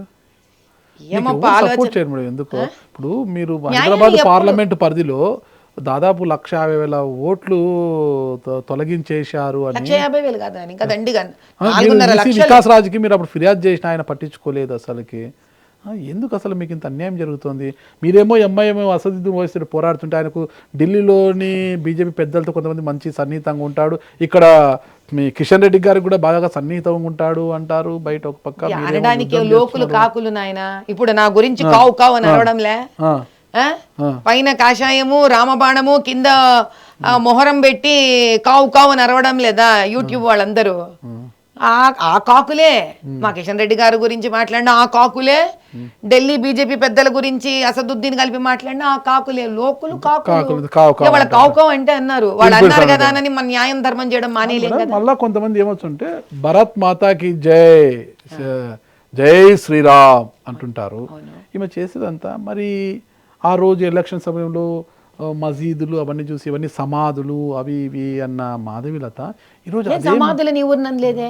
నేనేమన్నానంటే నేను అనలేదు ఈ మాట. ఫస్ట్ ఆఫ్ ఆల్ న్యాయబద్ధంగా ఇప్పుడు ఫర్ ఎగ్జాంపుల్ చిన్న ఎగ్జాంపుల్ ఇస్తాను పవలే, మీరు అడగండి టక్కన గుర్తుకొచ్చు. ఇప్పుడు మన అలంపూర్లో జోగుళాంబ గుడి ఉంది. ఏంపా అలంపూర్లో జోగుళాంబ గుడి ఉంది. అది అమ్మవారి అష్టాదశ శక్తి పీఠాల్లో ఒక పీఠం. ఆ వెనక ఒక దర్గా ఉంది. ఎప్పుడు వచ్చింది ఆ దర్గా? ఎక్కడి నుంచి వచ్చింది ఆ దర్గా? మళ్ళీ దాన్ని నేను వ్యతిరేకించే వ్యక్తిని ధైర్యంగా చెప్తున్నా. అలంపూర్లో జోగుళాంబ మందిరంలో వెనక నుంచి అమ్మవారి ద్వారంలో కట్టిన ఒక దర్గా ఏదైతే ఉందో ఎవడయ్యా రానిచ్చింది అసలు అక్కడ దాన్ని? ఏ గవర్నమెంట్? కాంగ్రెస్ ప్రభుత్వమేగా. మళ్ళీ వీళ్ళు కూడా బొట్లు పెట్టుకొని నెత్తి మీద ముత్యాలు ఎత్తుకొని అవి ఎత్తుకొని ఇవి ఎత్తుకొని భద్రాచలముకు పోయినారు వీళ్ళు, వెంకటేశ్వర స్వామి దగ్గరికి పోయినారు వీళ్ళు, జోగుళాంబ వెనక ఒక దర్గాను రానిచ్చినారు వీళ్ళు. ఇదే కాంగ్రెస్ బీఆర్ఎస్ గవర్నమెంట్లు వెళ్ళి మీకు రంజాన్కి డబ్బులు ఇస్తారు, అదే బతుకమ్మకి బోనాలకి ఏమో డబ్బులు ఇవ్వరు. మొన్న ఎండోమెంట్స్కి పోతే ఒక అమ్మ వచ్చే పాపం, అమ్మ మేము 10 ఏళ్ళగా రిజిస్టర్ చేసుకున్నాం తల్లి, ఫస్ట్ 5 ఏళ్ళు ఇచ్చినారు, లాస్ట్ 4 ఏళ్ల నుంచి మాకు డబ్బులు ఇవ్వడం మానేసినారు. ఎవరికి తెలియాలి బాధలు? ఏదున్నా నేను నికార్సుగా ఉన్నట్టు నేను మాట్లాడతాను, నిజం మాట్లాడతాను, న్యాయం వైపు ఉంటాను. అది ఒక బీద ముస్లిం అయినా సరే, ఒక బీద హిందూ అయినా. కాబట్టి రాజకీయ నాయకులకి వాళ్ళకి చేత కాదు నన్ను చూసి. ఎందుకంటే పదవి వద్దా అంటే వద్దంటుంది, పోస్ట్ వద్దా అంటే వద్దంటుంది, భయం లేదంటే భయం లేదంటుంది, న్యాయం అంటే న్యాయం మాట్లాడుతుంది, అందరితోనూ నిలబడుతుంది, అన్ని కులాల వర్గాలతో నిలబడుతుంది, బస్తీవే సవాల్ అంటుంది. వాళ్ళకి నేను చిక్కడు దొరకడు లాగా నన్ను పట్టుకోవడం దొరకట్లే వీళ్ళకు. కాబట్టి ఇదో ఈ పిచ్చి పిచ్చి ట్రోల్స్, ఆ ట్రోల్ చేసేవాడు చూడు హిందూ, ఆ పిల్లకాయకి ఏమన్నా బుద్ధి ఉందా? ఆ పిల్లవాడి ఇంటికి వెళ్ళే రోజన్నా నేనేమన్నా అన్నానా? నేను వాడిని ఏమన్నా అన్నానా? వాడి ఇంటికి పోయినానా? వాడికి ఏమైనా అన్యాయం చేసినానా? పోనీ ఏ హిందువుకని ఏదైనా అన్యాయం చేసినానా నేను? కానీ వాడికి ఏముంది? అందుకే అంటున్నాను, మన హిందువులే మనకి శత్రువులైనారు. ఈ రోజు నేను చేసే న్యాయ పోరాటంలో ఒక్క హిందూకి ఏమన్యాయం చేస్తే తండ్రి నేను ఎవరి కోసం నిలబడలే? మొన్న అంత కలెక్టర్ ఆఫీసు పోతే కూడా అట్లా ఆడకూతుళ్ళ కోసం నిలబడినా, ఈ లంబాడ ఎస్టీల కోసం నిలబడినా, నేను అందరి కోసం పోరాటం చేస్తున్నా. ఎవరికి అన్యాయం చేసినా నేను? పోరాటం చేస్తున్నారు, ఎంతో చేశారు. అదే వీళ్ళ బాధ, ఈ రాజకీయ నాయకులకు అదే వీళ్ళ బాధ. ఏం బాధనో వాళ్ళకి నాకు అర్థం కావడం. వెళ్ళపడండి బాగా బాధపడండి. మేడం గతంలో బద్దం బాలరెడ్డి గారు ఓవైసీ చెక్ పెట్టారు. ఒక్క నిమిషం మేడం, నన్ను కంప్లీట్ చెప్పండి. వెంకయ్యనాయుడు గారు చెక్ పెట్టలేపారు, మాధవీలత గారు ఖచ్చితంగా చెక్ పెట్టబోతున్నారని తెలిసి మాధవీలత గారు కూడా ఓవైసీ చెక్ పెట్టలేకపోయారు. ఇంకెవరు చెక్ పెడతారు ఓవైసీకి? ఎవరు పెట్టలేదనింది మీతోటి. ఓవైసీకి చెక్ పెట్టలేదు. ఇప్పుడు భారత్ మాతకి జయకొని పాకిస్తాన్ అంతా తిరిగి వచ్చినాడు కదా, ఏంది చెక్ పెట్టకపోయేది? కాషాయ వస్త్రం, అది మోదీ గారు పంపించారు. కాషాయ వస్త్రం మెడలో ఎన్నిసార్లు చూసినారు మీరు వేసుకోవడం? మాధవీలత ఎంటర్ అయినాకే వేసుకున్నాడు, మాధవీలత ఎంటర్ అయినాకే గుడి పోయినాడు, మాధవీలత నాగరాజయ్య స్వామి నాగరాజు బూత్ కబ్జాలు చేసి బోగస్ ఓటింగులు గుద్దుకుంటే మాధవీలత ఏం నిరూపించండి. కేంద్రంలో మీ సర్కార్ ఉంది కదా, మొదటికి వస్తావప్పా నువ్వు. ఎట్లప్పా నాగరాజు నీకు నేర్పించేది? నేను కేంద్ర సర్కార్ ఉన్నా నేనున్నా ఎవరున్నా అది ఎలక్షన్ కమిషన్ చేయవాలనయ్యా. ఇప్పుడు ఒక్క మాట, ఒక ఎలక్షన్ ఎలక్షన్ కమిషన్ కూడా కేంద్ర ప్రభుత్వం ఉండకూడదప్పా, ఉండదు. నేను ఉండకూడదు, స్వయం ప్రతిపత్తి. కానీ ఉండి ఉంటే అది కన్నా ఉండి ఉంటే నేను గెలుద్దు కదా. ఓవైసీతో కొన్ని రాష్ట్రాల్లో ముస్లిం ఓట్లు ఎక్కువగా ఉన్న రాష్ట్రాల్లో ఓటును చీల్చడానికి కాంగ్రెస్ పార్టీకి చెక్కు పెట్టడానికి ఎంఐఎం మనకి పనికి వస్తుంది, ఆడ ఉన్నీళ్ళేమన్నాడు ఓవైసీ అని మీ పెద్దలు మాట చెప్తా. మీరేమో మాటికి బీజేపీ ఓవైసీతో కలిసింది అని అంటున్నారు. ఇక్కడ ఓవైసీ ఏమో కాంగ్రెస్ తో కలిసి పనిచేస్తుంది. ఇక్కడ ముందు నుంచి కాదుపా ఆ పద్ధతి ఇక్కడ వినప్ప నాగరాజయ్య, ఇక్కడ కాంగ్రెస్ తో కలిసి బంద్ చేస్తాంది. వాళ్ళు ముస్లిం దోస్తులు ఏంటి. ఇప్పుడు ఇందిరమ్మ ఫిరోజ్ని పెళ్లి చేసుకునే, ఫిరోజ్ గాంధీ కాదప్పా, గాంధీ అది పార్సీ పేరు. పార్సీ మన మహాత్మా గాంధీ కాదది, గాంధీ అది ఫిరోజ్ వాళ్ళకి ఒక మన కర్మ చూసుకో, భగవంతుడు ఎట్లా ఇచ్చినాడో. ఫిరోజ్ అనేది ముస్లిమా పార్షియా? ఒక రకమైన ముస్లిం కేటగిరీనే అది. వాళ్ళు కూడా బొట్లు గిట్ల అంతా పెట్టుకునేది ఏం లేదు, ముస్లిం కేటగిరీ అది. ఒక వర్గంగా బ్రాహ్మణులు కూడా అంటారు కదా, కాదంటారా? ఏది ఉన్నా కానీ హిందువులు కాదప్ప. నాకు క్లారిటీ తెచ్చుకుందామా? ఇప్పుడు ఏమే ఇందిరమ్మ గారు ఫిరోజ్ జహాంగీర్ ని పెళ్లి చేసుకునే, పెళ్లి చేసుకునే దేశమంతా ఆమె రుద్రాక్ష మాల వేసుకునే, దేశమంతా ఆమె ఇందిరమ్మ అనే వీళ్ళు అదంతా టోల్ చెయ్యరు. ఏం పసామి పెద్ద నేత కింద మాట్లాడుకుంటారు. ఆ టోల్ చేసేవాడికి కూడా తెలియాల. మరి హిందూ ప్రజలే కదయ్యా ఆమెను ఎంచుకున్నది. మరి ఆ దినం వాళ్ళకి కనిపించలేదా ఏమి ఈమె పోయి ఫిరోజ్ జహాంగీర్ని పెళ్లి చేసుకుని అని? ఇక్కడ మరి ఈ టోల్ చేసే అబ్బాయికి ఇంకో తెలియడంలే. ఇక్కడే కాంగ్రెస్ సర్కార్లో జాలి టోపీలు పెట్టుకొని పోయి అసదుద్దీన్ తోటి అక్బరుద్దీన్ తో ఇట కౌగిలించేసుకొని రంజాన్కి దండిగా డబ్బులు ఇస్తుంటే మళ్ళీ వీళ్ళు పోయి మరి ఓట్లు వేసుకున్నారో ఏం చేసినారో మరి అదెందుకు టోల్ చేయడంలే? హిందూ కదా మరి రేవంత్ రెడ్డి గారు. సరే, మరి అదే బీఆర్ఎస్ పెద్ద ఆయన కేసీఆర్ గారు యాదగిరిగుట్ట కట్టించినాడు. మళ్ళీ పోయి టోపీ వేసుకొని జాలి టోపీ వేసుకొని అక్కడ పోయి వాళ్ళతో కూర్చున్నాడు. మరి అది టోల్ చేయాలి కదా. వాళ్ళకి ఇవంతొద్దు. కాషాయ వస్త్రాలు ధరించి హిందూ ధర్మము నామాలు పెట్టుకొని ఆ ధర్మం కోసం నేను పుట్టాను, ఆ ధర్మ పరిరక్షణే నాది అనలేదు కదా వాళ్ళందరూ కూడా. చెప్తామే సహస్ర చండి యాగాలంతా చేయించుకున్నారు. మాత్రాన భక్తితో చేసుకుంటారు. మీలాగా కాషాయ వస్త్రాలు ధరించి భజన చేసుకుంటూ భక్తితో మీరు అలా చేయలేదు కదా. వాళ్ళు ధర్మాన్ని వాళ్ళు పాటిస్తున్నారు. హిందూ ధర్మ పరిరక్షణకే నేను అవతరించిన ఏ స్టేట్మెంట్ లో అన్నాను జీసస్ అని అన్నట్టుగా లేరు కదా. మీరు అలాగే కనిపిస్తున్నారు అందరికి. నీకు కనిపించుంటే నేను ఎంత ధర్మబద్ధంగా బతుకుతుంటే నీకు అట్లా కనిపిస్తాను. నేను వాడు అట్ట చేత కూడా కనిపించట్లే. మీకంటే ఎంత అధర్మంగా ఉన్నారో ఆలోచించండి వాళ్ళు. ఇవన్నీ మన పక్కన ఫైనల్ ఒక ప్రశ్న మేడం, రోహింగ్యాలపై మీ స్టాండ్ ఏంటి మేడం? నా దేశంలో న్యాయబద్ధంగా ధర్మబద్ధంగా చట్టబద్ధంగా ఎవరైతే దేశ వ్యక్తి కాదో ఈ దేశంలోకి వచ్చి ఈ దేశ నాగరికుడు ఎవరైతే ఉన్నాడో, ఏ కుటుంబం పరివారం అయితే ఈ దేశం వాళ్ళు సిటిజన్స్ ఆఫ్ దిస్ కంట్రీ, వాడి ఓటర్ ఐడి, వాడి ఎలక్షన్ ఐడి, వాడి రేషన్ కార్డు, వాడు అనుభవించాల్సిన వైద్యం విద్య వీడెవడో అనుభవించడం న్యాయమా అంతే. నా వ్యక్తి నా దేశంలో పుట్టి పెరిగి ఇక్కడ నాగరికతను ఉండవలసిన వ్యక్తి, ఒక బీదవాడు పొందవలసిన హక్కుని ఎక్కడి నుంచో ఇమ్మిగ్రెంట్ కింద వచ్చి నువ్వు, అది కూడా న్యాయబద్ధంగా కూడా కాదు, వచ్చి నువ్వు వాడిది లాక్కుంటున్నావే, ఎందుకు ఇవ్వాలి నీకు? ఏంది? పోనీ ఇంత రోహింగ్యాలలో హిందూ రోహింగ్యాస్ ఉన్నారు, నీకు తెలియదు ఈ సంగతి.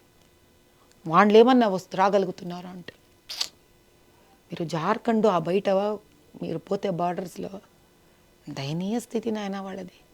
చాలామంది చనిపోయినారు కూడా, లేరు. ఆడవాళ్ళని కూడా మార్చేస్తున్నారు ఇస్లాంలోకి. ఎవరి సహాయం లేకుండా ఇలా ఎట్లప్ప దేశంలోకి వస్తారు? రాజకీయాలు చేసుకోండి, ఈ డబ్బులు తినండి, కానీ పేదవాడి పొట్ట కొట్టి ఇంకేమన్నా బయట నుంచి తెచ్చుకుంటాను నేనంటే ఎక్కడికప్ప తెగుతుంది. చూద్దాం, వ్యవస్థ మారుతుందేమో చూద్దాము. ఇంత విషయం విన్నాక నేను మాధవీలత గారి కొంపెల్ల మాధవీలత గారి యొక్క నేపథ్యం, అంటే కుటుంబ నేపథ్యం గురించి తెలుసుకోవాలన్నా. అమ్మా నాన్నల పేర్లు ఏంటి అసలు? మా నాన్న పేరు రామశర్మ, మా అమ్మ పేరు సీతమ్మ. ఎక్కడ స్వగ్రామం మేడం? మా నాయనది కడప దగ్గర ప్రొద్దుటూరు. రాయలసీమ బిడ్డ, సీమ పౌరుషం, సీమ బిడ్డ. మా అమ్మది నరసాపురం దగ్గర మొగల్తూరు. ఓకే, మళ్ళా పశ్చిమ గోదావరి జిల్లా. నేను మొత్తం కృష్ణంరాజు గారు ఇంటి పక్కనే మీ అమ్మమ్మ గారు ఇల్లు అని విన్నాము. అవును, కృష్ణంరాజు గారు తమ్ముడు సూర్యనారాయణ రాజు గారు మా అమ్మ క్లాస్మేట్స్. ఓకే, ఇక్కడ ప్రొద్దుటూరు, ఎక్కడ మొగల్తూరు? హైదరాబాద్. నేను హైదరాబాద్. ఇంకేంటి మీరేంటి? ఎట్లా? మా అమ్మ నాన్న హైదరాబాద్లో, మా అమ్మ హైదరాబాద్లో ఉన్నప్పుడు, మా నాన్న హైదరాబాద్లోనే ఉన్నప్పుడు ఏదో పెళ్లి చూపులు కుదిరి పెళ్ళయింది వాళ్ళకి. ఎంతమంది సంతానం వారికి? నాన్నగారు ఏం చేసేవారు? మా నాన్న సెంట్రల్ గవర్నమెంట్ లో స్టోర్స్ ఇన్ఛార్జ్ గా ఉన్నారు. MES సెంట్రల్ గవర్నమెంట్ అంటే మిలిటరీ ఇంజనీరింగ్ సర్వీస్ లో, ఓకే ఓకే. Civilian side. అమ్మ కూడా హౌస్ వైఫా? మా అమ్మ హౌస్ వైఫ్. ఓకే. మరి అందుకే ఆ రోజులో శివంగి అంటే ప్రొద్దుటూరు అంటే కడప యొక్క మా నాయన నాన్న కడప నాన్న మెత్తగా ఉంటారు. అమ్మాయి అంతా పవర్ అంతా ఆడిచ్చేసాడేమో నాన్న. ఎంతమంది సంతానం వారికి? ఇద్దరు, నేను నాకు తమ్ముడు. మా తమ్ముడి పేరు పవన్ కుమార్, అమెరికాలో ఉంటాడు. మీ స్టడీస్ అంతా ఎక్కడ మేడం? అంతా హైదరాబాద్నే టోటల్. యాకుత్పురాలో ఏమో అదే ఓల్డ్ సిటీనే, అదే తమాషా. ఎప్పుడు అనుకొని చదువుకుందే లేదు.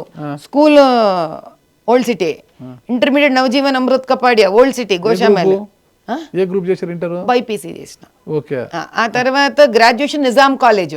డిగ్రీ ఎక్కడ? ఏ గ్రూప్ వల్ల?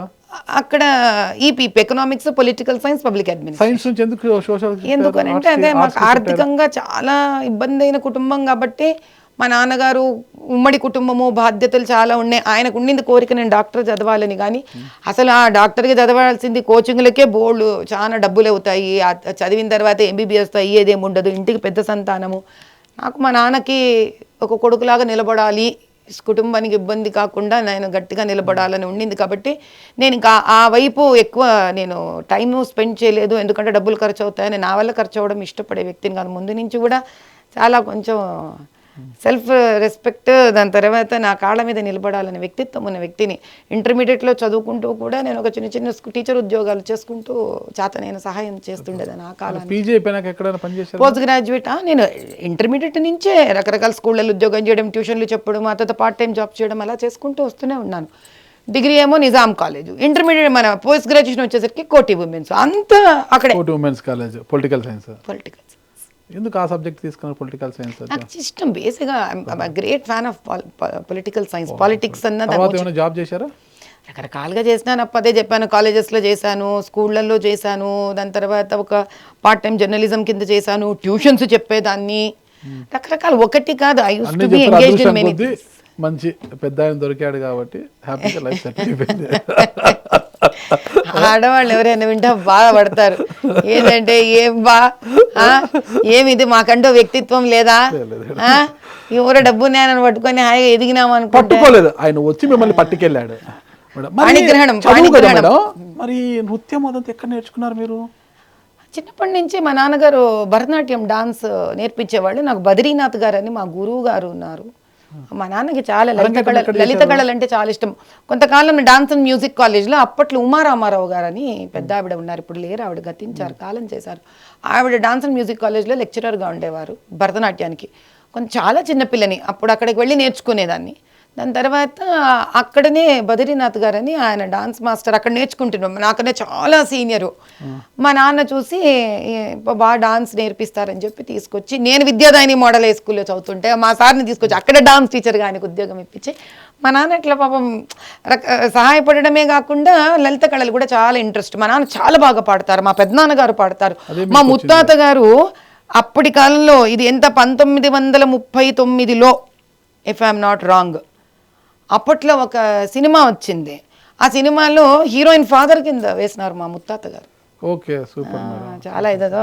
మీ అరంగేట్రం ఎక్కడైంది? నాకు ఇక్కడ అరంగేట్రం 4 ఏళ్లకే చేసేసిన నేను. First dance performance 4 years 6 months నేను ఫస్ట్ డాన్స్ పర్ఫార్మెన్స్ వచ్చినప్పుడు మా నాన్నగారే వచ్చిన కళ ఎక్కడ పోతుందప్ప, ఎక్కడికి పోతుంది. అట్లే కళ అట్లే ఉంది అనమాట, ఎక్కడికి దూరం. అమ్మవారి దయ వల్ల ఉంది. పిల్లలు ఏం చదువుతున్నారు మేడం? పిల్ల ఇద్దరు IIT చెన్నై. చిన్న ఆమెకి ఇప్పుడు ఈ సంవత్సరం నీట్ మెడికల్ ఎంట్రన్స్ రాసింది. వచ్చింది కానీ మనం ఇంకా కౌన్సిలింగ్స్ అయ్యేంత వరకు చేరిన తర్వాత ఇక్కడ చేరింది అని చెప్పుకోవాలి.